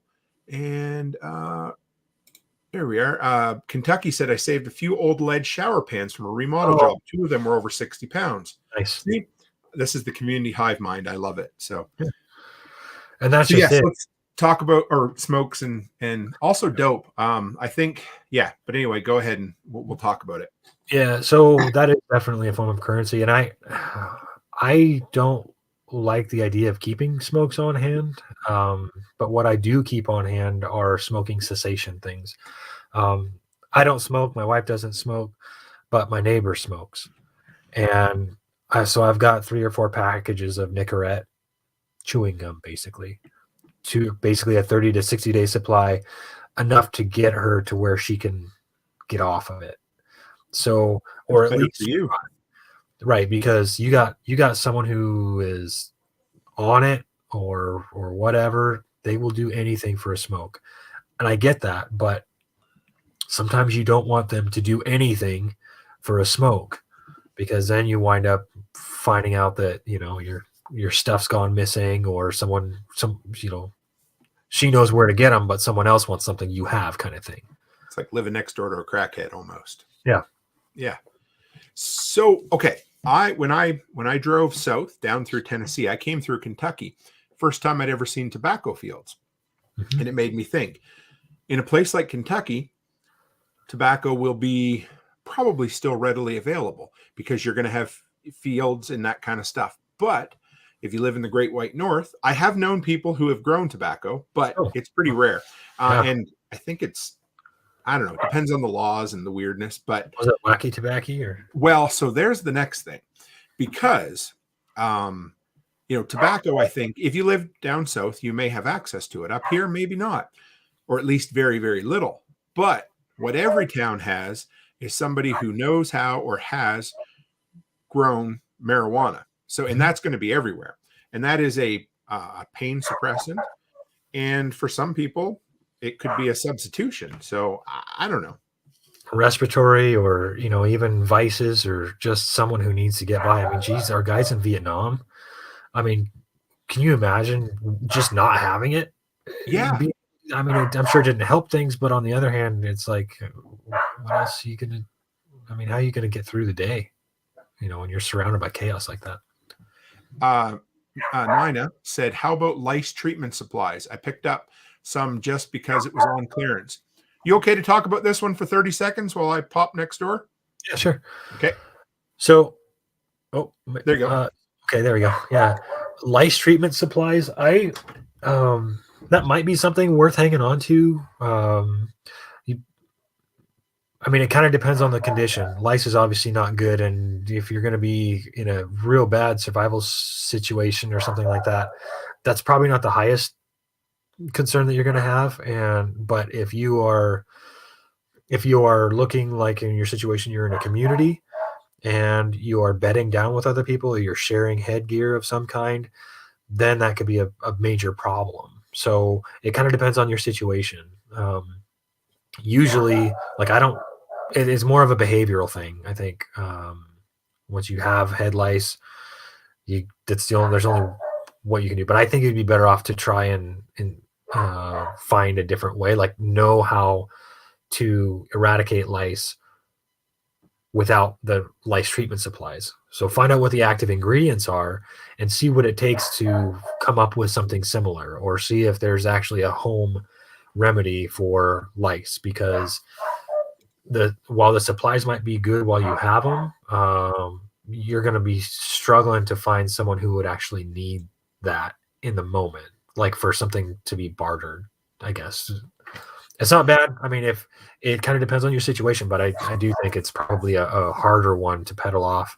If you're like, hey, I need a knife, and I have this lice treatment supply, it's going to be tough to make that exchange unless someone is just in dire need and they know that you have it. And we had, oh my God, we had lice go through our house twice in about 2 months when the kids were young. So, I mean, the few things we were able to do, because we spent a lot of money on lice treatment and it worked for a bit, but yes, shave your head. So our poor girls ended up getting buzz cuts. Now, if you still have power, anything that has been affected with lice, if you put it in a freezer for a couple of days, it will kill it. And you can also smother lice. So things like mayonnaise or peanut butter or something gross that you can fit through your hair, it can work as well. Yeah. So not all that bad. I would look into the active ingredients though, because sometimes, and I'd like to do that a lot on packaging to find out what is valuable, like what something might have. Oh. And I've recently started putting men's one a day. Oh, like vitamins. Yeah, but they're gummies. The reason is because I looked into them. The difference between those particular ones and some of the other ones, even women's one a day, they don't compare, but the men's one a day has iodine, which is in the form of potassium iodide, which is basically the same thing that you would use if you were in a nuclear fallout environment. Yes. So I've I eat them just normally because they're generally good for me and I can change out a supply. But those gummies are awesome, and the thing is that potassium iodide is something that can be useful to block the radioactive isotopes from taking over your thyroid, right? Is that what Yeah. it is? Yeah. So I just brought this up on organiclesson.com. It says, yes, food grade diatomaceous earth will kill lice. People have turned to organic means of killing lice as insects quickly develop resistance. Because Chicken Hawk asked about DE, diatomaceous earth. And that's something we never talked about, but a 50-pound bag of diatomaceous earth, it has so many uses. Yeah, I mean, in simple, I think when you look at it, it's the raw stuff, it's the raw ingredients, it's the baking soda, it's the flour, it's the sugar, it's the salt, it's diatomaceous earth, oil. Yes. Cooking oil is a huge commodity, and if you can't render oil from whatever you have, if you can't press it, I mean, if you have an oil press, right, some value in that because you can press oil out of damn near everything, but because I could press it out of pine needles if I needed to, and make whatever I wanted out of it, or just sell the oils. And if you have access to something like that, it could be useful. Jaggy says he has about 30 P38 can openers to use as barter. And if people out there don't know the P38s, they're the little folding military style. They're incredible. And we've got some. We have what we call our prepper pantry. I turned an old cistern into a food pantry, and we have some of those on the shelf just in case we ever need to go in there as as a shelter. So just in case, because they're great. And if you're ever without one, and you're lucky enough to get your hands on a can of food, you can actually take a can of food and put it on a cinder block or a concrete like sidewalk or something. Yes. And you rotate it around like this, and it will wear that top off to where you can actually open it. That's how the bums used to do that in Spokane. I mean, sure, they probably still do, but I learned that from the crazy Russian hacker. I saw his video one day. I was like, I didn't know this worked. The bums in Edmonton, they just drink rubbing alcohol, but that's another story for another day. But Kentucky said he keeps, and he would, Kentucky, I've got tobacco seeds in my stock. Not a bad idea. That's a good idea. I'd like to get some Zone 6 tobacco seeds. You show me how to do that, and I'll find a way to. I'll find a way to send you something there, Kentucky. Yes, and if he can't, I also know after the show, someone else who's been a guest on here has access to seeds in a very similar Indiana. So, which would be, they get pretty cold. But anyway, that's So marijuana. Yes. Go ahead. No, go ahead. Marijuana. Go ahead. I think marijuana is a big thing, and I want to go back to that because knowing how to grow is definitely a skill set. Knowing how to trim. Go ahead. You're good.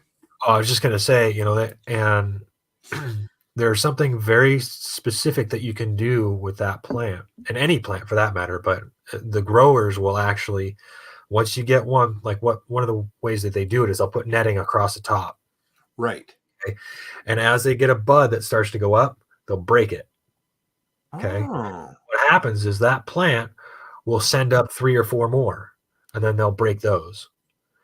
And then eventually what'll happen is out of one stalk, you'll have like 15 or 20. And those ones, like the tallest ones, they'll just break them. So they'll go back and forth and they'll just break whichever ones are getting taller, and all the other ones grow stronger. That same principle works with any kind of tree or bush or shrub. And if you maintain them in a specific way, they will actually overproduce. So, and there's all kinds of studies out there, not very common, but you'd be surprised at how much you can actually do by listening and getting someone who knows how to grow marijuana Skills. on your Yeah. team, because they can take that skill and transfer it into the garden.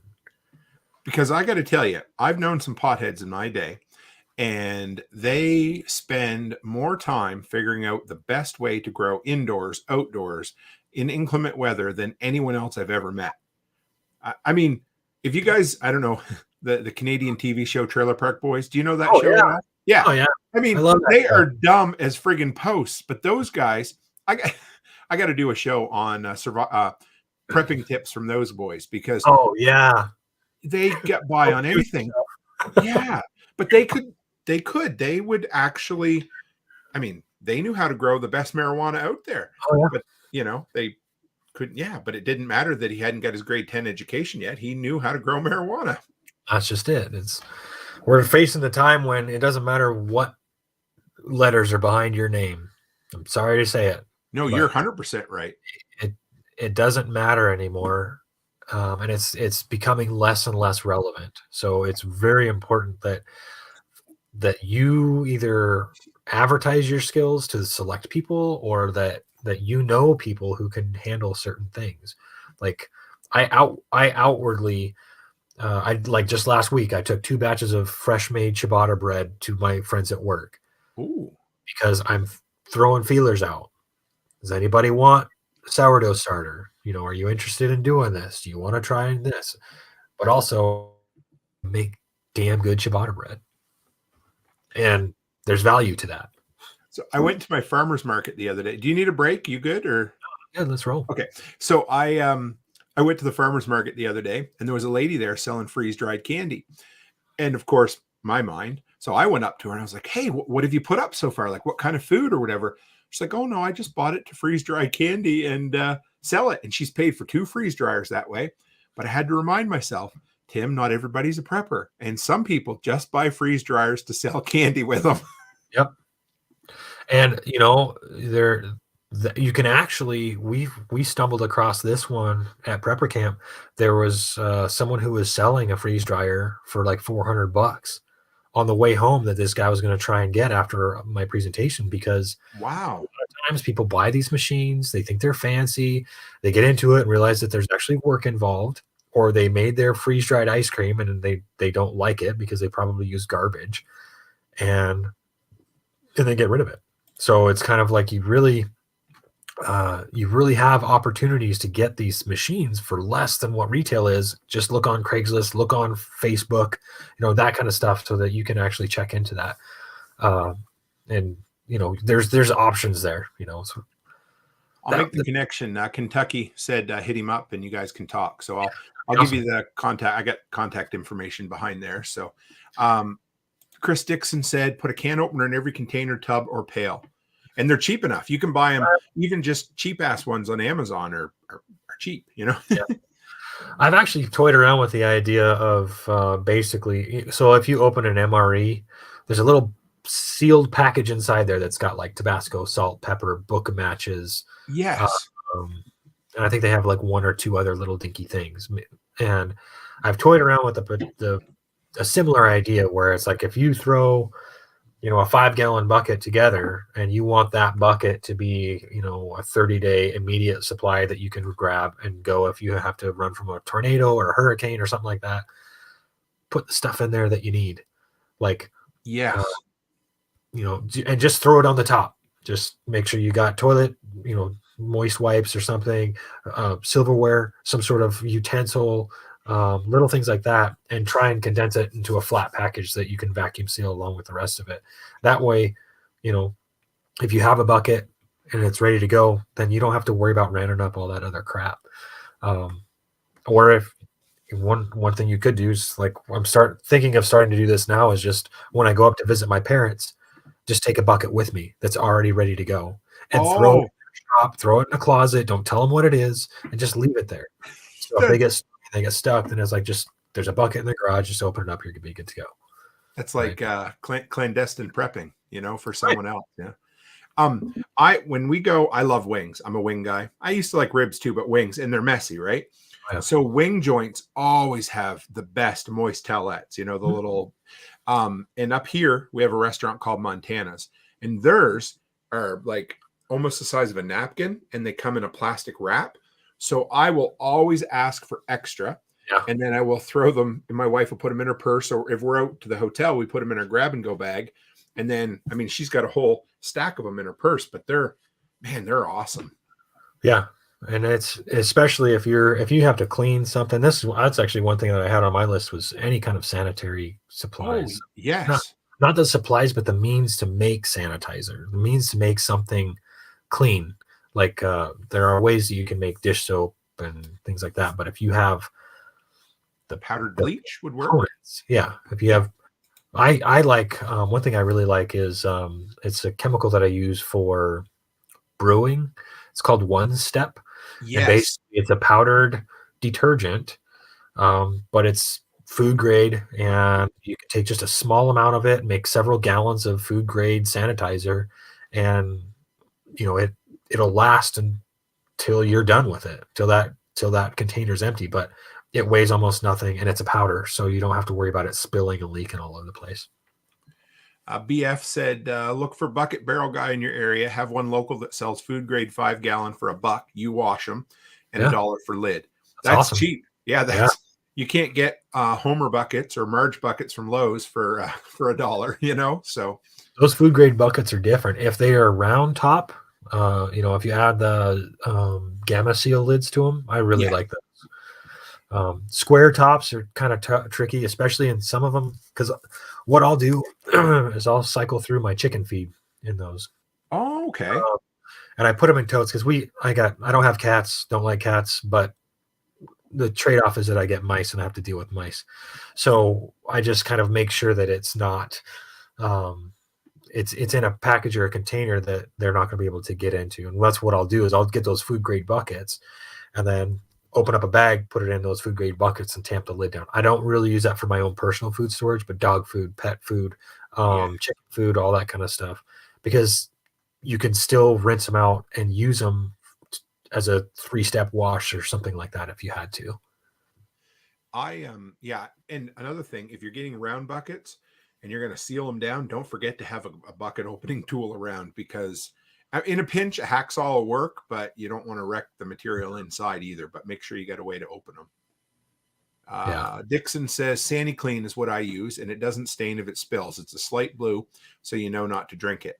Nice. Is that a liquid or a gel, or is it? I think it's a powder, but I might be wrong. Oh, maybe it isn't. That'd be cool. And because Chris Dixon's up here, what about moonshine or ways to make alcohol? Because that's a disinfectant, but also something that a lot of people are going to want. Yeah. Well, if you know how to distill water, you know how to distill anything else. So that's a good point. There's actually, and you can do it. You can do it very easily. If you just take a copper tube and you run your alcohol in it and you heat it up, what'll happen is, and they do this, like I've seen it's a dirt simple design, but basically if you took like a 4-inch copper pipe, say you went and robbed a pipe out of an old building or something like that, 6 feet tall, what happens is alcohol will boil off at different elevations on the pipe.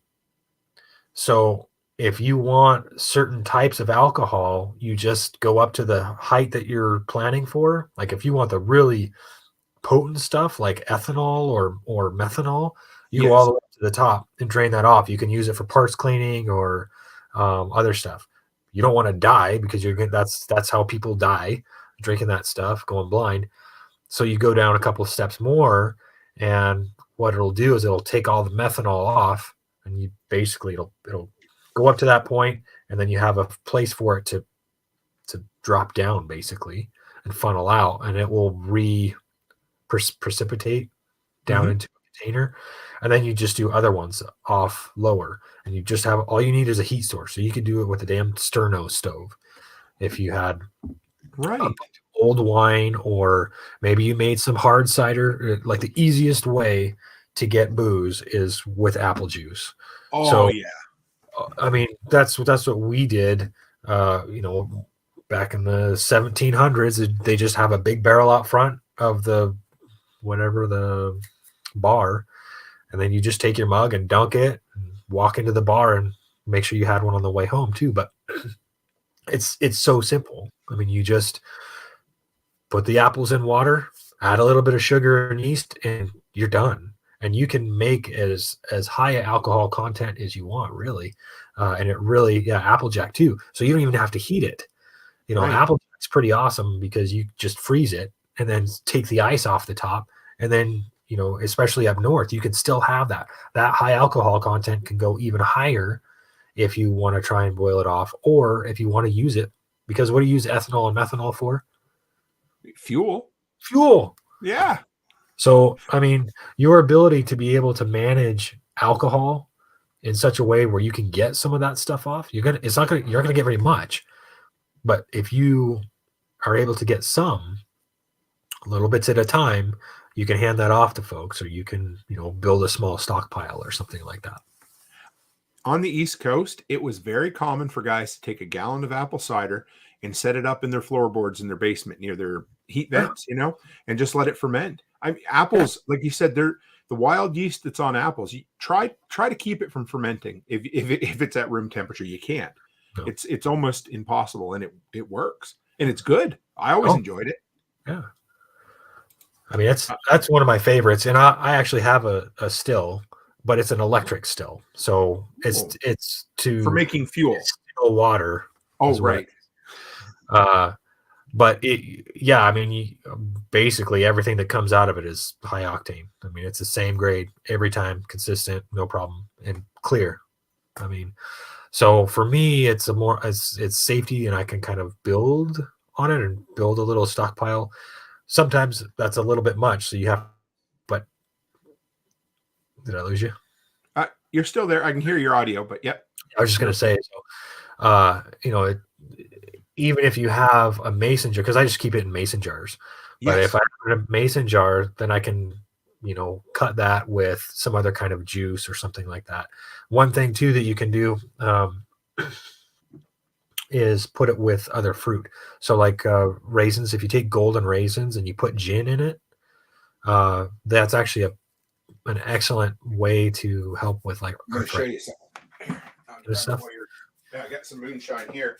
This is what Chris calls dishwasher fuel, and this is made with Alberta corn, Tabor corn, and I believe it's real peaches. It's peach flavored, and it is potent. Yes. So our local fuel maker in here this evening that only distills water, wink, wink, is very good at that, and to the point where, and one of our neighbors at Prepper Camp, one of the people that was nearby, give me a couple of swigs of homemade apple pie moonshine. Did you try that? I didn't try that. I tried Dave's, but that apple pie moonshine, man, that's something else. I think I might have tried that last year. Oh, so good. And then when I was at Self-Reliance Festival, there was a guy there that had, so I bought 3 bottles of Everclear at the beginning of COVID because no one could get sanitizer. So I managed to look all over the place, found outside the box. I made sanitizer for people. Never ended up using the Everclear. Now it lasts forever, but never thought about it. You can use it to make liqueurs. Basically cut it three times. So you could triple the volume of that because it's, 95% alcohol, I think. Oh, yeah. So if you cut that even into a quarter down to like 25% alcohol, you could quadruple that into a liqueur, something you could drink. Oh yeah. And I don't know. And alcohol, it's one of the oldest vices. Go ahead. I was just going to say, the other uses aside from drinking it, I mean, as something that can be used as a combustible, or even for greasing parts, disinfecting. I mean, there's a lot to be said about the power of alcohol in a grid down scenario. What about coffee? Definitely coffee. He's like, yep, enough said. Yeah, there's really no other. And the thing is it's going to be tough for a lot of folks. And I mean, you look at some of the receipts from people that were traveling the Oregon Trail, they would have coffee along with everything else. I mean, it was like crazy. You took your chickens with you, you took your oxen with you, you had flour, you had all this kind of stuff, and they would take sugar and coffee. And you would be surprised. I mean, I didn't realize it, how far back in how extensive coffee was and still is. And James over at the I Am Liberty show, James Walton, he sells those green 5-pound bags or whatever, and I mean that's bunker beans. Yes, I brought that 2 back with me.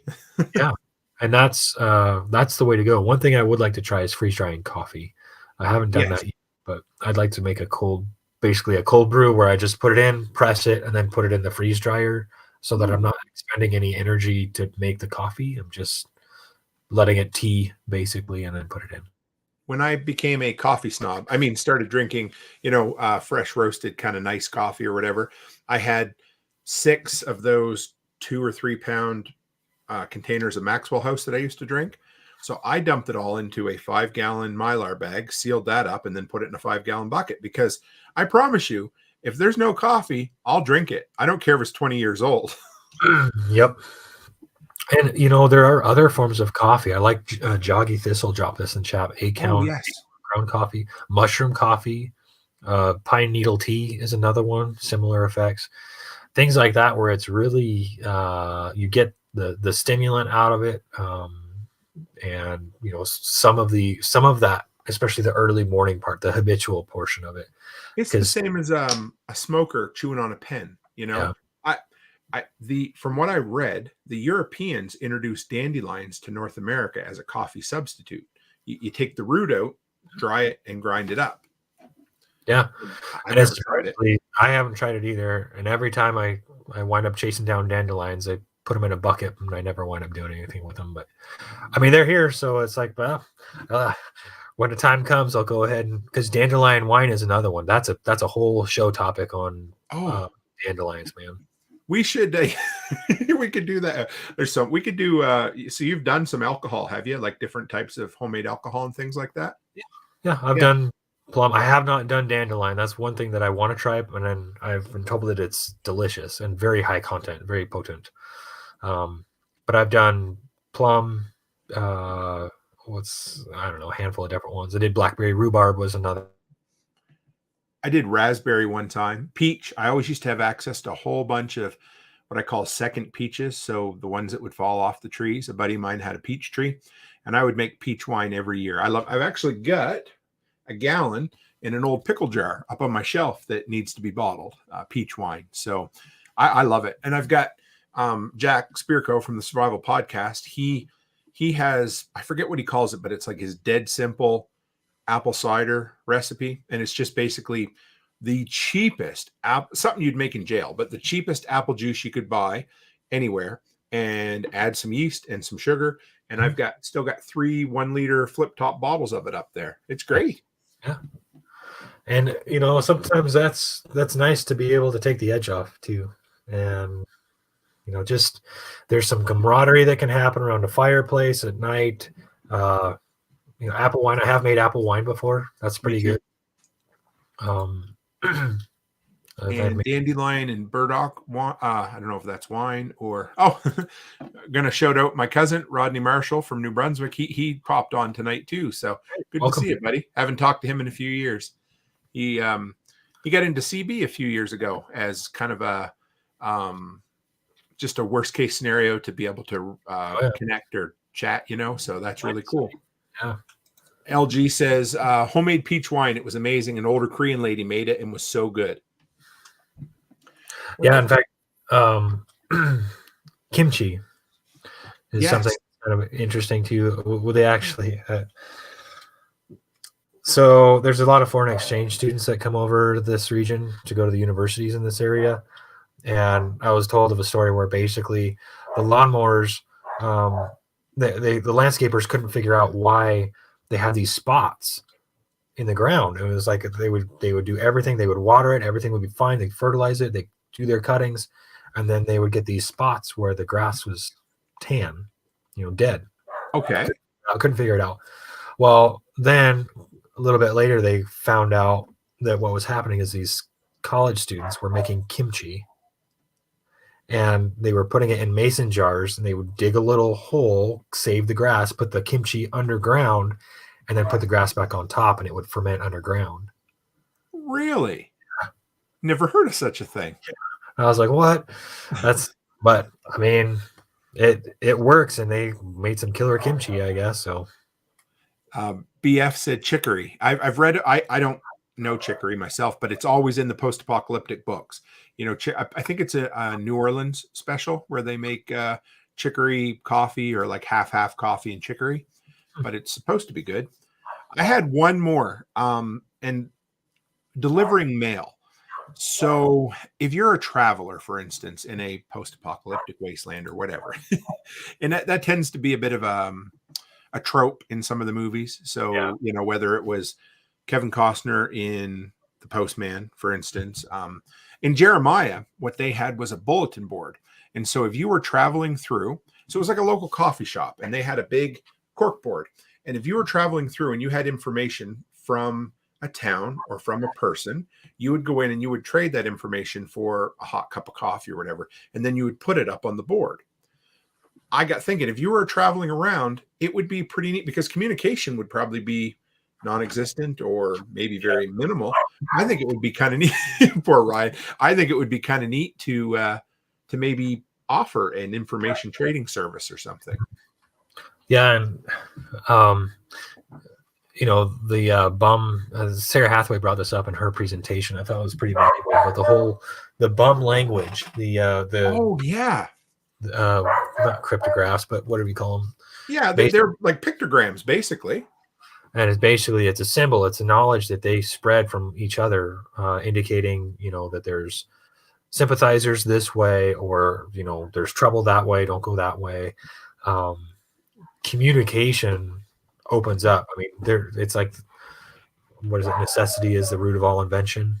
And I think when it comes down to mail and physically getting something from point A to point B, yeah, I mean, having a communication board or some way to say, hey, look, there's a way to get a message from this point to this point. You know, what are you going to pay to do it? You know, what's it worth to you? Hobo, yes, the hobo language. I think it was a big thing in during the Great Depression too, I believe. And Jaggy says, my snail mail with you, Tim, will take a bit longer to get on after the apocalypse, especially across the ocean, my friend. It might take a little longer, you know? Yeah. You know, homing pigeons is kind of another one. People don't really do that much anymore, but, you know, pigeons as a food source is one thing, but if you train them for homing, that's, I mean, shit, we were able to drop bombs with those bastards. And that's right. I mean, they can be trained to do very specific things. And, you know, homing pigeons have been around for centuries. I mean, millennia. They were using them in China to deliver a message across battlefields. It's not new, but nobody does it anymore. And if you were a pigeon fiend, and because I know that there's some people that are just like, yes, this is my bird of choice, and watch what I can do. You know, you're out there, and you might be listening to this podcast thinking, wow, that's actually a skill that I could use. Yeah. I can keep pigeons alive. I can trap pigeons. I can make them do this. Yeah. Jack did an episode on, or he had people on who used to trap, or not even trap, but they would bring in and catch pigeons, and then they would just keep coming back, and they were a source of meat, for instance. I don't know. Yeah, I'm not sure if I'm into it, but if you had to, hell, why not? Right. Yeah. Just a pigeon box. It's super simple. It's kind of, it depends on what they're eating. Just like any other kind of thing. I don't know about a city pigeon, but I wouldn't mind taking out a couple of turtle doves that are hung around my place. So that's One other thing I was going to say, so we talked about post-apocalyptic currency. Have you ever seen the Zombucks or the Zombie Bucks?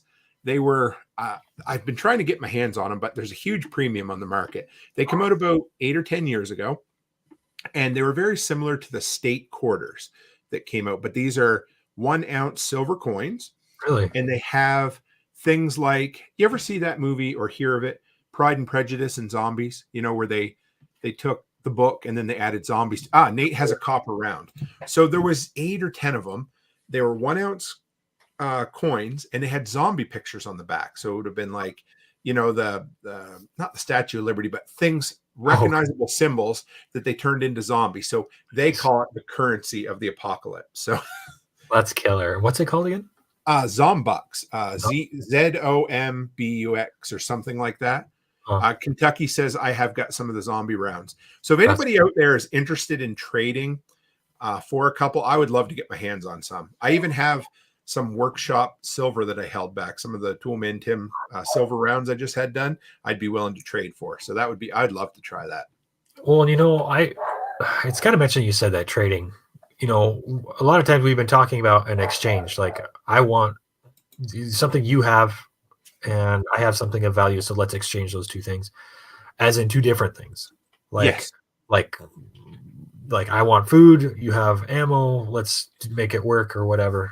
The thing is I grew up with baseball cards. I grew up game cards and all kinds of other stuff. And we would open packs, find out which ones were expensive, trade them in at half of their value for another pack. And we would keep doing that. And then we would go home with a couple of packs of baseball cards or hockey or football or whatever. And then we'd trade with each other. It's natural. It's like one of the key things about humans is that we're able to do this. And it doesn't always have to be for another thing. Like it doesn't have to be like for a battery or for a charge. If you're trading those things for a collection, there's still value in that. And building a collection of something has value. I actually knew someone who took a collection of old Magic cards, and sold them and paid cash for a house. I mean, I'm sure they invested maybe close to that amount, who knows? But the fact is that something that is a piece of paper can have a tangible value to bring you something down the road. So a collection is actually something that could be useful in a barter scenario. Or if you're like, hey, I don't really have a whole lot, but I've got this whole collection of buck knives. If you can give me passage to the West Coast from Pennsylvania, no questions asked, they're yours. Right? It's human nature. I mean, I'm an anarcho-capitalist, and really what that means is that, the smallest market is between you and I. And I think that's the freest market. And I think you summed it up better than anybody could have, Ryan. We've been 2 hours. You want to wrap her up? Yeah, I got to get these dogs fed and find out. That's okay. How do people find you? Because we'll have you back, and where do they find you and how do they keep up with you? Well, let's see. I think probably the best way is to check us out over at Prepper Broadcasting Network. We've been doing that podcast for about 4 or 5 years now. It's called The Next Generation Show. You can also reach me directly if you guys have questions or just want to talk, or if you want to find out more about freeze drying or whatever, please do reach out. My email is prepperdad@mail.com, just regular mail.com, not Gmail. And what else? Social media contact information is usually up on the show page. But if you guys have any specific questions, feel free to reach out. I'm a real person. I do respond to my emails, and I like to hear from folks all around the world. So it's pretty cool what we're doing here in this community, and I'm accessible, at least for now. Yeah, until he hits the big time. No, yeah, but until the big time hits us, I guess. That's right. Yeah, but it's cool. Yeah, you guys need to check out the Next Generation podcast, because I've said it a few times, but when I first heard him, like, father and son podcast, that's not going to be my jam. And then I listened to it, I'm like, oh, it's really, really good. Well, I'm glad you like it. Hopefully there's some folks out there that are getting some value out of it too. So no, it's perfect. We'll have you back again. I mean, you've got the record, so we need to keep it going, right? All right. Well, it's wrong. Perfect. Thanks, Ryan. You can hang in the back for a sec if you want as I close up, or if you need to drop off, you can do that too. No worries either way. Thanks everybody for participating. It's awesome having you here. Thanks to Ryan for coming. This was awesome. I think I'm gonna have to split this into a 2-part episode on the podcast feed, because we went not way over, but we went over 2 hours. So I always hate to do that to people. But guys, this was awesome. I don't even know. It'll be fun to see the analytics on this show, because we probably broke a record for community engagement. So thank you guys. I appreciate it. Always appreciate it. We'll have Ryan back in a couple of months, because what'll happen is I'll come up with an idea and I'll be like, hey, Ryan, you want to do this one? And his answer is always yes. So it'll be great. But Anyway, guys, I appreciate you sticking around for the full 2 hours. What an awesome crowd you were tonight. And I know I say it all the time, but the workshop community is great. So thank you. As always, guys, stay happy, stay healthy, and have a great week.